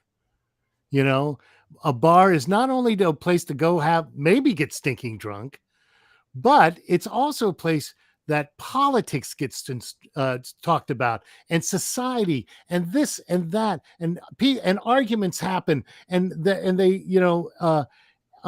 that in I recognize that in Scotland because the thing that came up, we were all the artists all got to have they kind of formed a bar that was just for the artists, at the festival. And one time, Uh-oh. yeah, and one time we were in there, and there weren't a lot of American acts, but this theater company had come from Poland, and Poland is still part of the Soviet Union at the time, and they they come and I was sitting there, I'm sitting there with them, and we're talking, and I'm talking about what Poland is like, what Warsaw and is like, and they're like, well, this is where we go to the bar, we go to the pub. That's where everything takes place. The kids are there, the dogs are there, your grandmother's there, your grandfather's there. Then maybe they're telling a story or they're asleep in the corner, but this is a place that's called this is where community happens Yeah. in our country. And it was really interesting. So as the night goes on, one of the Poles, the guy sitting next to me, he starts singing a song, and it's a drinking song. And I'm like, oh no, here we go. So it's a drinking song, and the Poles and all their crew and everybody's joining, and and they get to the end and they all drink. Well, then, of course, on the other side of me is one of the promoters, Scots, and sitting next to me, and he starts singing too. And of course, and this is the interesting, this is where it really separates from something that we should have brought with us to when we immigrated to the United States. We should have brought some of this with us, because he starts singing. There are people working at the festival from all over England, all over Scotland, Ireland, Wales, you name it. They're all UK. They're from all over the country. He starts singing this drinking song, and every freaking person there knows this drinking song. That's Every because you're Irish and Welsh. Yes, everybody starts singing. And they're Everybody. all good singers too. And they're all good singers, and they all drink at the end. And this goes on until about 3 o'clock in the morning. It was, yeah. And I just remember thinking, God, we really should have brought that's something we forgot to bring to the new world, is that, Well, because it got brought, but I think it got left behind. I think so. I love the Polish thing is really amazing. They've been very good to me. Zanesville, hang on, I'll show you what Zanesville looks like as a Polish book. It's hilarious. Oh, great. Yeah, it's crazy. I mean, it's like it could be a tattoo. I mean, check this out. I mean, it's really quite a beautiful. Oh, it's gorgeous. Yeah. Oh, They've been wow. really, really supportive. So this is a different cover than the one right? This is the Polish version. This is This is a Polish translation. Oh. So it's I mean, it's just like Oh, that's beautiful. yeah. Yeah. I was so proud. I mean, and it's done really well that they sort of somehow I think Poland really is on the case, on many fronts, The group that came to the Fringe Festival when we were there was the Polish National Theater, and I had never seen a more powerful piece of theater.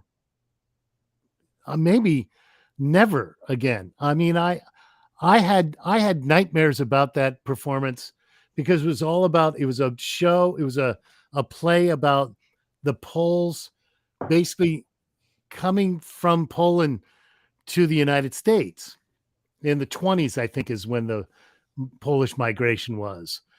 And it was this idea that people came to Poland and basically told everybody, oh, the streets are paved with gold. It's just everybody gets work. It's just the most beautiful place in the world. You've got to come. And people left their farms and their villages and their towns, and they were perfectly happy where they were, and came to the United States and found themselves on the Lower East Side, living in this most squalid, rat-infested situation. And they'd left their beautiful country to come to this where they had been told the streets were paved with gold. And it was the play about that. It was all done in black and white with only footlights. Beautiful. That expressionist. So yeah, they did that better even than the Germans did, I think. Yeah. So beautiful. Great edgy theater. Very edgy. Yeah. That's really cool. Yeah. When what would be, where do you think the Bobs have gotten the best response as a city culture habitat? I would say Berlin is one of them. We did very, very well in Berlin. They really liked us in Berlin, and also in Germany tended to like us very much. We also did very well in Switzerland, and in the Netherlands too was another country that seemed I thought you might have said something. Yeah, that was going to be a thought. But they had doesn't surprise me at all. Yeah, but like I said, there's the open-mindedness to listening to something you have no idea about. Is that exists in a lot of places that we played in Europe, and I mean, even to the point where we got asked to play in Eastern Germany just a year, 1990, late 1990. We were touring, and the German government came to our promoter and said, do they have a date that you could maybe take them over into Eastern Germany? Because they were trying to, the wall had come down, and Western Germany had basically tried to throw as much Western culture at Eastern Germany, because Eastern Germany had basically stopped in 1950, and there was a lot of brutal architecture. So we went over to play the state there, and the town of Jena, which is the home of Zeiss Optical. They're your glasses, lenses for every movie camera ever made. Right. But they we thought we were dying on stage. The place was full, 1,500 seats, theater. We thought we were dying. When I talked to the promoter, he says to me, "Oh no, you just don't understand. They speak German and they speak Russian. They don't speak any English Hmm. because no English is taught in Eastern Germany. Maybe next year, but and then all we did is we switched up the set and kind of did a bunch of covers which ended up, they'd heard on the radio. They'd heard on, some, getting some American station or somebody smuggling, 45s into the country. So, and we just had an incredible show where they were just standing and clapping and couldn't, and we were like, we don't even, there was no, the language barrier was not really there. They understood the songs we were singing. They might not have understood what we were saying, and it didn't matter. We Excellent. entertained Yeah. them and they liked it, and they showed their appreciation by literally waiting for us, so they could all come by and shake our hands and do things like, use the two English words they knew, like, good job, Yeah. you know, and Yeah. we'd be like, wow, this is very, very interesting. I think I would have to say that's it's a really great experience. I have a caveat, of course. That's where I ended up meeting my wife. Okay. So, Right. so in the long run, that was a really, really good deal for me. So That's interesting, though. What about an American venue, American city? um, I'd Well, have let to me ask. say San Francisco. I'd have Okay. to say Yeah. because our original manager was the owner of the Great American Music Hall. And so we played there a lot. Yeah. And I think we really built up a really good audience. And then we moved over to East Bay and played the Julia Morgan Center and Keystone and, places like that and Zellerbach and stuff. And um, I'd say the Bay Area in the most part. But then I'd probably have to say basically the West Coast in a general way. I'm not sure a city, because we also did great down in LA. So, but I'd still say if all the cities, I'd have to pick San Francisco. But then I'd be leaving Seattle out, where we were based longer in Seattle than any place else. That's Because interesting because I think of the Bobs more in terms of the Bay Area. That would yeah, be my starting point, yeah, Berkeley, and then, but of course, the San Francisco venues. I mean, there was just so much happening then, and all of that. I mean, think about just the great jazz clubs that were oh there yeah, that just are all. I mean, it's just there was some really really amazing spaces yes, and a lot of different kinds of space and very different atmosphere, not just different seating capacities, but yeah. whole different environments of mood and possibility. And a lot of, like you were saying earlier, a lot of underground stuff that Yeah. you had to know what door to knock on, that because it was in the basement of this building, go look for that's the light, go through that door. And that's always a fun thing where you're like, look for the blue light, open that door, that's where you want to go, and you're like, okay, all right then. Do you know the history of I mean, just a couple of things crossed my mind. One of my crazy relatives saved up a bunch of newspapers from around the world from the day I was born. But one of them, the San Francisco Chronicle, has all these great old nightclubs that some of them are famous, like the Hungry Eye and the Purple Right. Onion, Sure. and Phyllis Diller was playing, was doing a gig on the day I was born. But, some of them were just little basements and things. Oh, yeah. But Seattle has an amazing history Yeah. of I mean, we call it the International District now. It used to be Chinatown, but Right. the old gambling clubs, Oh you know, yeah. The stuff old that's in world. the basement. Yeah, Yeah. there was an The opium entire dens. nightclub situation there that was Yeah. very, very important for Black musicians. It Yes. was an Yes. extension of what used to be called then the Chitlin Circuit, in Right. segregated days, and an enormous number of really major, musicians played, pretty late. Oscar Peterson, who's actually Canadian, beautiful pianist. I worked for him for briefly. He played in a bunch of those Yeah. places, Yeah. and it was a way of nurturing this audience for it was a very vigorous audience. It was just kind of below the surface Yes. of Yeah. They what could be advertised in the papers. But yeah. great vocal groups, great musicians. I love that idea of these. There's a cool speakeasy in the Boulder Dam Hotel where I live, Uh-huh. and I really do. I like the guy who owns it. I like his wife a lot. She's really terrific. It's a great, great space. They need to up the musical talent a Mm. little, because it's far out. You look at you go, "I wanna play there," Yeah. but certain things don't work. You gotta get your volume right, and you also gotta get the style right. But it was the first speakeasy, and Boulder, Boulder City has no gambling. It's one of Oh, 2 really? yeah, in Nevada that has no gambling. It was the town that housed everybody to build, the Hoover Dam. I see. Okay. And, so a speakeasy was a big deal.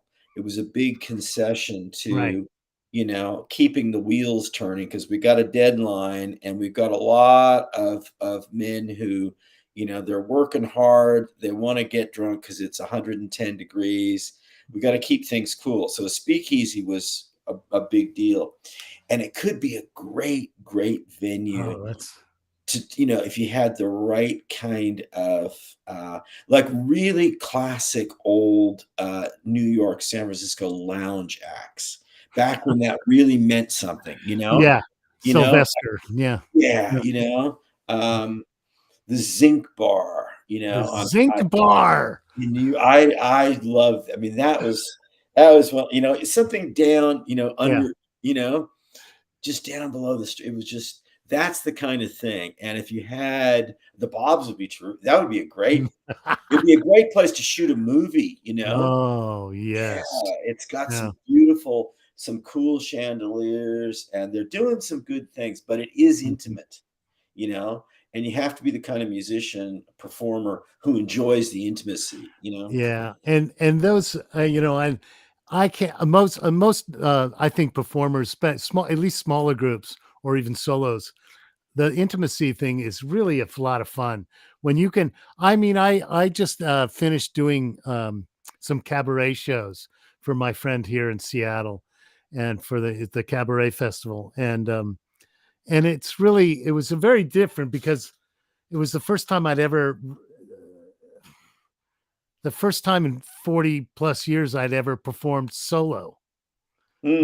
without the Bob. So it was quite interesting. But if you sit me in a room with people and ask me to entertain them somehow, I'll pretty much do that. That's kind of, even if it's just yakking and talking to them, I'll end up, somehow uh, being the loudest person, and as my wife says, the loudest person in the room. So, Well, hey, that's your gig. I mean, it's. yeah. Have you ever been to the Pink Door in Oh, Seattle? sure. Oh, And sure. for Yeah, the yeah, yeah, burlesque there? You yeah. mentioned, I mean, cabaret is such a large umbrella art term. I think burlesque is really fantastic, and I could see sort of the music working into that. In There's one good show in Vegas called Absinthe. With when they get that back going, I Uh-huh. saw it. It was in a tent, so it had that kind of circus I quality like that. out Yeah. in front of Caesars, and it's like small scale Cirque du Soleil. So Okay. there's an MC, and there are two MCs. One is a kind of classic sleazy male, and one is a really just neurotic, crazy, erotic woman. So they're the patter, Right. and then there's a bunch of small circus acts, which are right in front of you, though.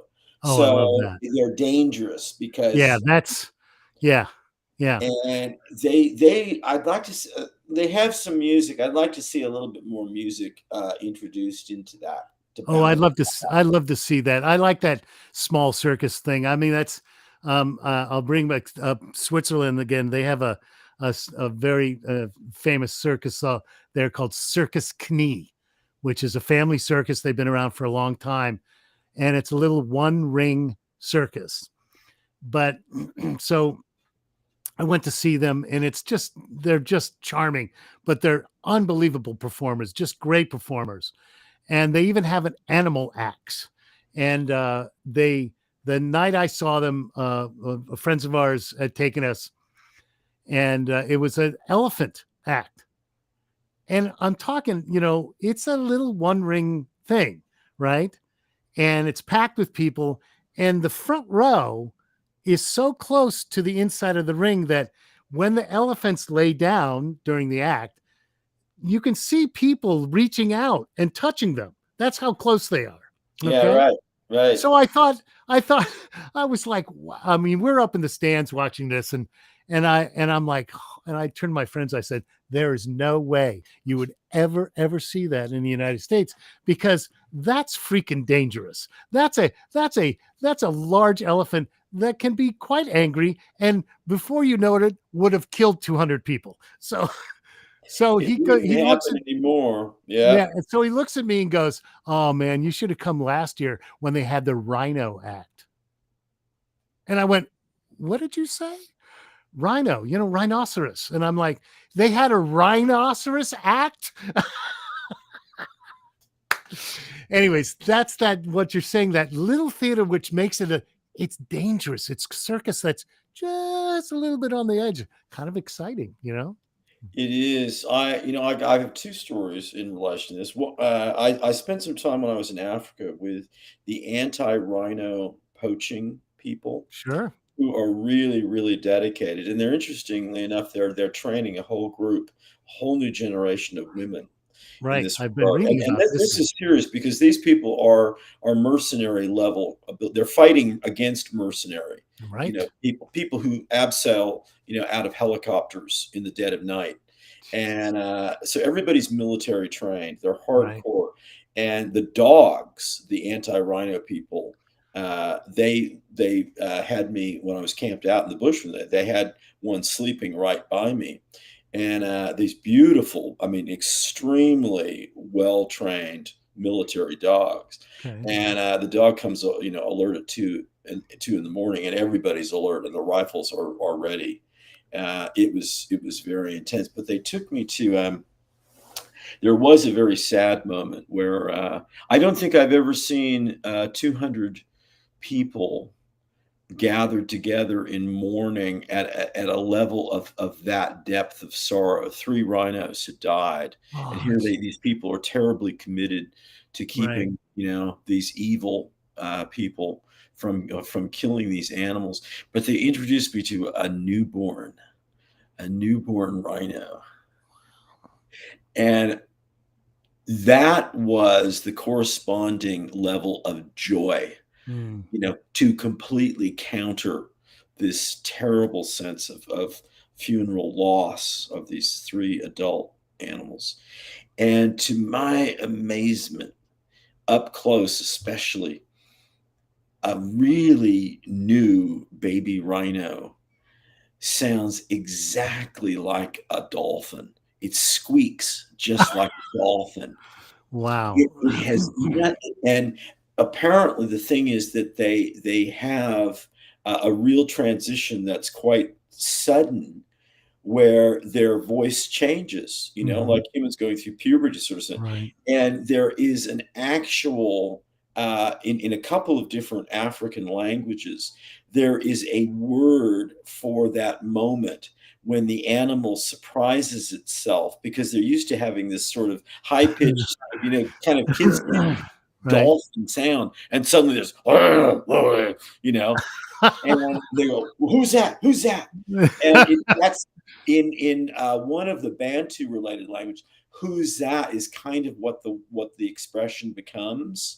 It's like this recognition of, like, was that me? Have I changed? And I think Wow. that's a beautiful way to think of growing up. But my elephants, when I my second year in college, I was stuck over the summer with no work, and I hadn't started being a hospital orderly yet, which was my big job in college.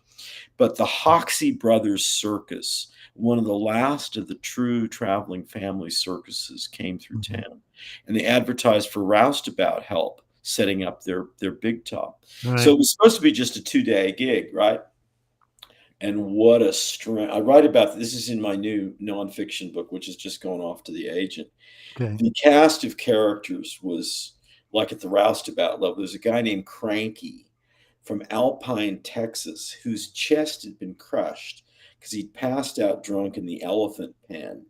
And it's lucky he didn't die. Yeah.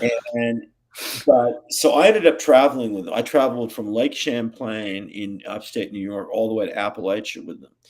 But at one point, I made the mistake of hitting on one of the trapeze girls. And I thought because I was a college kid and also Mhm. because I was arrogant and just not really, thinking the rules applied to me, Mhm. that the old circus rule of the roustabouts do not in any way deal with the royalty of the trapeze girls. I didn't think that applied well. In our little trailer, and it was pretty awful sharing a trailer with someone like Cranky and the two other guys Mhm. who were equally bizarre. I mean, really just you can't find those kind of people anymore. No, no. We They're were in out there we were somewhere. in West Virginia, and I thought my first thought was they're gonna tear me limb from limb, but they couldn't do that because they needed my work. But they did teach me a lesson, and it involved, uh, elephant dung. It involved being planted head first into elephant dung Oh, multiple times. That was okay. the old school circus way of don't have anything to do with the girls in the spangly leotards. They're not for you. They're not for You're you. over in this trailer with the guy whose chest was crushed by an elephant. It was a good learning experience, though. That's a learning experience right there. So, what before we finish up, I have a couple of things I want to. So, book wise, how many books have you written now? 12 and 2 are 12. coming. Yeah, 10 are still in print and some. I mean, Zanesville and Private Midnight, Enigmatic Pilot, most of them are still in print. I did have 2 small presses that folded, that went bust. Sure. 2012 was a difficult time, 2012, 2013. I'm hoping those will come back. And then I've got 2 new nonfiction books, which are ready to go. And I'm kind of about ready to really refire up the whole career. I Okay. did get depressed for a while. I think a lot of writers and artists have been. I think so It's too. taken some, you know, strength to get back to a kind of more optimistic frame. And not surprisingly, the theme of the big nonfiction book is the subhead is treasure hunting optimism in crazy times. So trying to follow Yeah. my own advice. That's sometimes hard, but always good when you get around to it. That's remarkable. I was just kind of reading through the books you read, and you've written both fiction and nonfiction, right? Yeah, I started off very much as a fiction writer. I thought of Mm, myself as an imaginative, kind of postmodern was the label that got put on Zanesville of sure. kind of. Um, I know I wasn't comfortable with that, but Kurt What does that Vonnegut. mean? Well, What does that's a very good question, Matthew. That was one of the problems. It really meant kind of everything and nothing. Yeah. Um, but it was to some extent a mix of high art and pop art in a kind of playful way. Hmm. It meant riffing on genres like science fiction and crime, but not Right. fully committing to them. There was a Mhm. lot of things that were problematic in terms of not really committing fully and kind of a little bit of the tongue in cheek. And Right. I'm not I mean, irony was a big part of it. And I'm not an ironic person. I'm thinking myself as a very sincere person. And I got kind of tired of that. And I think a lot of the reading sort of thing shifted, but there was a great emphasis on imagination Mhm. and there was an appreciation of language. I in my teaching, I really, talk about the importance of strong sentences, being a good sentence writer, being good Okay. as a brushstroke in the sense of painting, Sure. being careful of notes as a musician, not slurring and slushing notes. Those things are really important to me. A lot of that has gone out of fashion in writing generally, and I think that's really a problem. Um, Do you prefer, fiction over nonfiction or the other way? The other Or just way passion? now because I'm very disappointed with fiction. I think a lot of it has to do with social realism.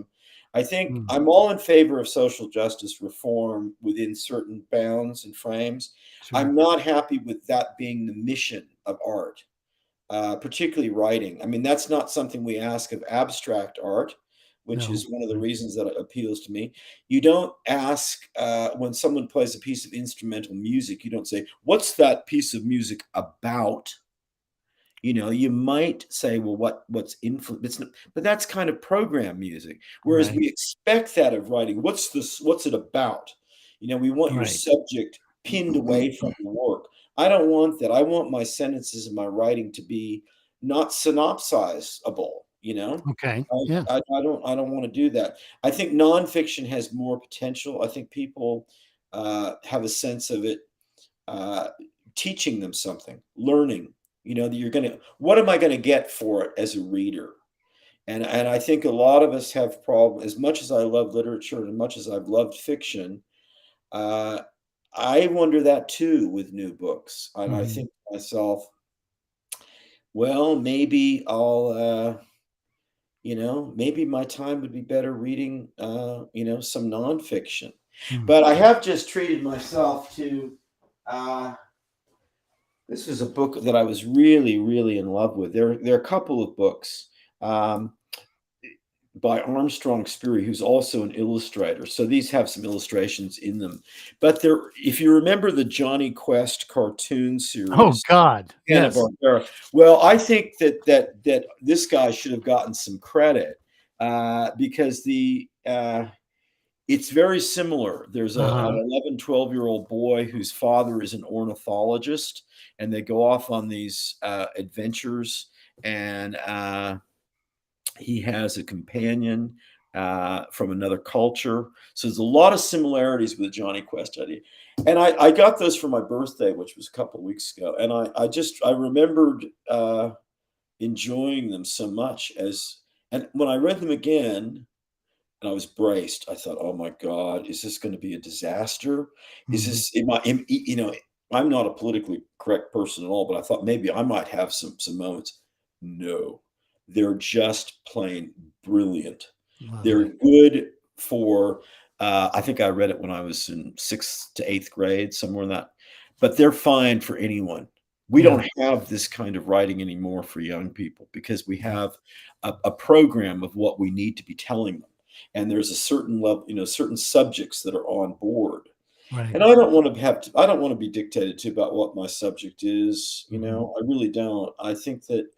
Uh, I think that's a problem with satire. You already know what the target's going to be and what the Right. response is going to be. So that's another reason why I've really sort of engaged more with things like abstract visual art and music, is Mhm. I feel so restrained by what is considered to be acceptable writing topics today.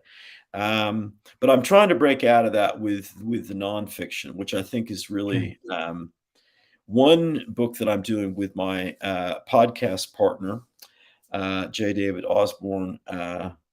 Is so the show is called No Country, and Right. our book version, which summarizes sort of and captures the first 100 episodes, is the Psychic Defense Manual, Volume 1. And I like that idea of psychic defense, you know? Yeah. And then the book that I have, I'll just it's called The Lost Explorer's Handbook, and there's no E Mhm. on explorers. Okay. And I've got the URL for lostexplorers.com. It's going to be a big thing. That's the lead title for the subhead, Treasure Hunting Optimism. Right. So, and then I have my textbook, A Guide to Creative Writing and the Imagination, which is out Mhm. worldwide from Routledge Press. Okay. And that kind of triggered all of this because I realized if I actually have been teaching now seriously worldwide for 10 years. And I was always a good lecturer, but I wasn't really a tight stitching teacher, and now I am. And I think that's kind of what I want to be. I want to resuscitate the self-help book for people, who are smart and funny and interesting because we need help too. Self-help isn't a bad, I used to Yeah. laugh at that. And now I think, well, wait a minute, all of the music, all of the art, everything I love fits under that rubric. It's just that it's different because I'm different. Right. I want that community of people like that. So Yeah. that's kind of where I'm at now. I don't dismiss fiction, but I think we're in a little bit of a problematic time. And there are some good things still out, but it's not where I'm at the moment. Well, you seem to have gotten yourself very busy here in the last few years and kept yourself involved, and and I think that that's something that that's what I tried to. There came a point in COVID where you're like, oh, the fuck this, got to do something. Yeah, If it's yeah. just standing here at this this canvas or at this typewriter or at this laptop, I got to do something. So that's I think a lot of artists, I know for a fact a lot of artists switched what they were doing, how they were. One of my favorite artists here is, her name's Linda Davidson. She just picked, because of COVID, she didn't she has a studio in a building with a bunch of other studios, but she was like, because of COVID, she was like, okay, maybe I'll find somehow to pay. So she chose plein air, right? She's a wonderful painter, and she picked a spot in a park not far from us, Ravenna Park. She just found this spot, and she goes there and paints it every day. And Cool. trees have fallen, the seasons come and go, and you can see it's just like. And she goes, it just she that's not, she was a studio artist, but Hmm. she goes, okay, I gotta, let me, like you're saying, push myself out there and do this other thing that I don't do. Yeah, But why can't I do it? Why not? exactly. Exactly. So she's And just getting that's ready. where I think that is so important for artists, particularly people, visual dimensional artists. I think it applies to musicians as well. Writers just I'm not sure do enough of that at all, and maybe that's something that really needs to be looked at. But for visual artists to try some new, it's all about improvising. It's the outsider artists, these crazy people who are often just doing amazing things out Right. of the strangest materials. That's Do you cool to me. do you think writers, there are writers out there, because of the fact that there's so much material coming, like as a musician, as you know, every year I've lost track of how many new quote unquote CDs might come out in any one year. It's got to Mhm. be 60,000 or more, there's no way of taking it in. And because of course you can now record and do your whole thing. You don't need a record company. You don't need any of that, and you can put out a record. And that's true a little bit in writers as well, because now self-publishing has all of a sudden, come out of the woodwork. And not, it's been there for a while, but because of COVID, there was all of a sudden that, I don't know if there were people just started writing or started putting out books. Um, George, you can tell your kids a CD is just a very small vinyl. Well, I mean, the self-published book market is just the graph keeps going up. 1.5 Yeah, yeah, million books just in America, and yeah. it's just become easier and easier. Easier. Yeah. It when we say easy, though, we mean publication. You can get it published, but how do you get people to know it's there? How do you Right? monetize it? And Yeah. what's happened is it has greatly undermined the value of a really beautifully designed book. I mean, here's, and I said, this crazy Polish design, but you look at that, if you go inside it, there is design to this. Oh, I mean, absolutely. it's beautifully. I mean, the font. I mean, there's a lot of stuff going on here. So when you look at the price for that, you think, well, actually, there are about 6 levels of expertise Mm-hmm. Mm-hmm. that have gone in there. 6 senior practitioners Right. of legitimate, discrete art forms or professional categories Right. of expertise. They've contributed to that. So that's part of the sale price on that. And Yeah. you have all of this stuff coming out in the self-published market that is just like, really? Oh, and it just, so there's Yeah. that, Yeah. There's that as well. That's true. That's true. It's very hard when you can get a lot of material out there, but it's very hard to get through the dross sometimes to find the Yeah. gems, right? And I So, found that with a lot of them. I've had 3 really good groups of music acts, students, who very interesting, very different styles. And they went through this where they had this tremendous rush of energy of being able to get exposure and being able to get, the demo sort of, being able to be out there. And that was terrific. But then moving that level up, that's so hard. and Yeah. and these are, I mean, I call them kids still, but they're now in their late 20s, and these are good musicians. Yeah. These are people who really could hit the big time in as far as their genre goes. One Right. genre is just not capable of that. Two are, and it's tough. That next level, yeah, we've given everyone exposure. Oh Yeah. yeah, But but to be not able to, to pay the rent with it, that's a little bit different.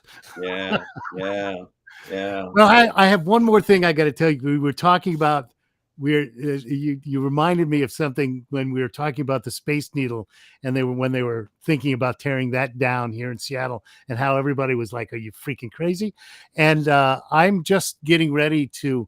I'm looking. I'm trying to do some audiobooks, and one of the ones I'm looking at is a very very obscure one, which is called the man who sold the Eiffel Tower. Oh wow, okay, And it's about this guy Count Lustig, who is considered one of the greatest con men of all time, because the Eiffel Tower was built for an expo, right? A world expo, yeah, and it was space, not supposed to be permanent. If right. you can believe this, they Mhm. built this thing and it was not supposed to be permanent. So this guy came along after the expo and he sold it for scrap. He sold it twice for scrap.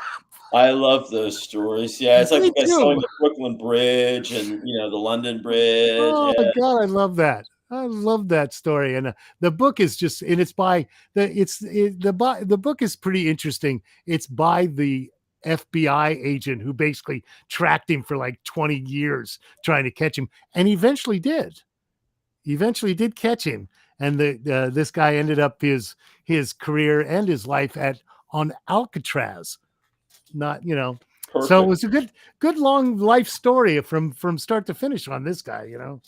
But I Well, love it. that is But it one just reminds. thing about, this publishing boom is occasionally you find these really passionate stories that have been, whether fiction or nonfiction, that have been followed up by really a devoted, amateur who Right. who really puts it together and does something really beautiful. Yeah.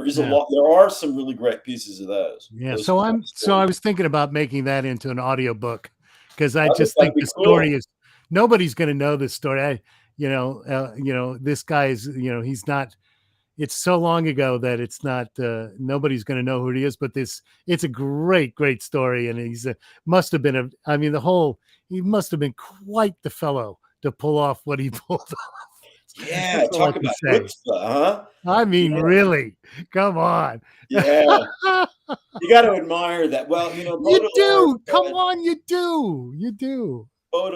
Americans love to be fooled, and Yeah. the only people to come close are the French.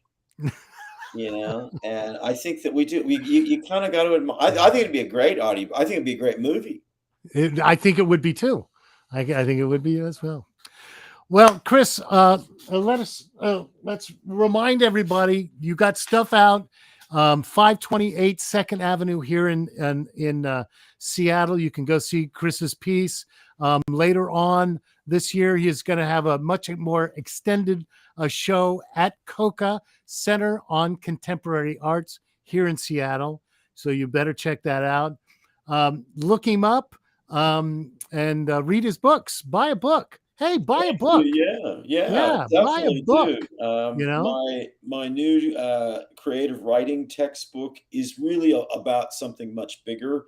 There is a crucial section in there that has to deal with cognitive enhancement, physical alertness, memory. I do a lot of memory workshop stuff. I'm looking forward to you being here and us. You can use Yeah, that on me. Hey, yeah, Chris, you can yeah. use that on me. I'll Well, be your guinea pig.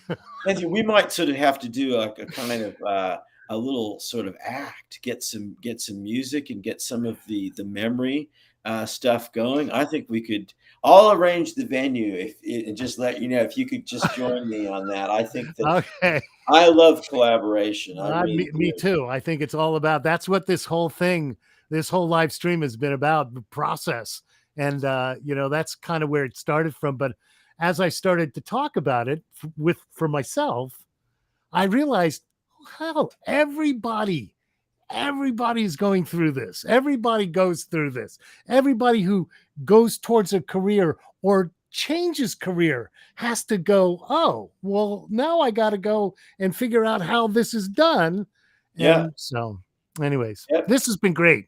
Chris, Well, thank you very much. I appreciate it. Yep, the Gary Manuel Salon on Second Avenue right now through the end of July, and excellent. I have my new first solo album, Victrola in the Jungle, with Excellent. jungle. Excellent. Yeah, You'll have to put it, hey, you're going to have to make a 78. well, I have thought of that. That might be my next follow-up project of some scratching and work with some old 78s that I have, which are completely copyright free now. So I'll send you more details when that comes out, man. That's going to be out on September 1. Okay. So people will be able to listen to it on Apple, Excellent. iTunes. And when it comes out, send me a note and I'll put it up on the live stream and let people know as well. Got some good George Will saying thanks. It was nice listening to both of you. So I love when people are sending in little comments. I realize, oh yeah, there are 2 or 3 people are out there listening. That's good. Yeah, well, as we said, it's not the size of the audience, it's the quality of the audience, and it's the energy that circulates. Yes, that's the it key sure thing. is. Well, I really appreciate the opportunity. It's exciting, and it was fun to start off with the Bob story because I really did just I've Got My Helmet On was my power up song. And that moment starting off in the parking lot, late for this meeting, ripping off my shirt, taking off my pants. I've got my helmet. And I walk into this meeting, and I thought, oh, but all good. All good. All good. All Okay, right. Chris, you got my number. You got my contact stuff. Be in touch. We'll see you when you get into Seattle. Okay. Oh, indeed. And I'll let you know if anything happens before then. But yeah, I'll be in town for some time. It's going to be a big next summer. Excellent. Good. Right. All right. Thanks, All Chris. right. Thank you, Matthew. I really appreciate it. Thanks, everyone. Take care. Okay. See you soon. Thanks everybody for tuning in again. Live stream here at Little Pink Garage. That was called multi-process because that's what Chris does. My God. So let's, tell your friends, and I hope more people will tune in and ask questions. Also, I'm still looking for songs, folks. You can always suggest a song. You're going to Facebook me or, Facebook me. Is that a term? Yeah. Anyways, whatever. You know how to send me a message and send me a song, and I'll see if I can learn it. Okay. So me, it's probably back to practicing. That was fun. Boy, that was fun. Thank you all for tuning in. Next Wednesday, there'll be another one because that's right. Wednesday comes every week. Until next Wednesday, and I'll tell you how this gig goes tomorrow, whatever it is. Okay. Adios. Till next time. Thanks, folks. Thanks for tuning in.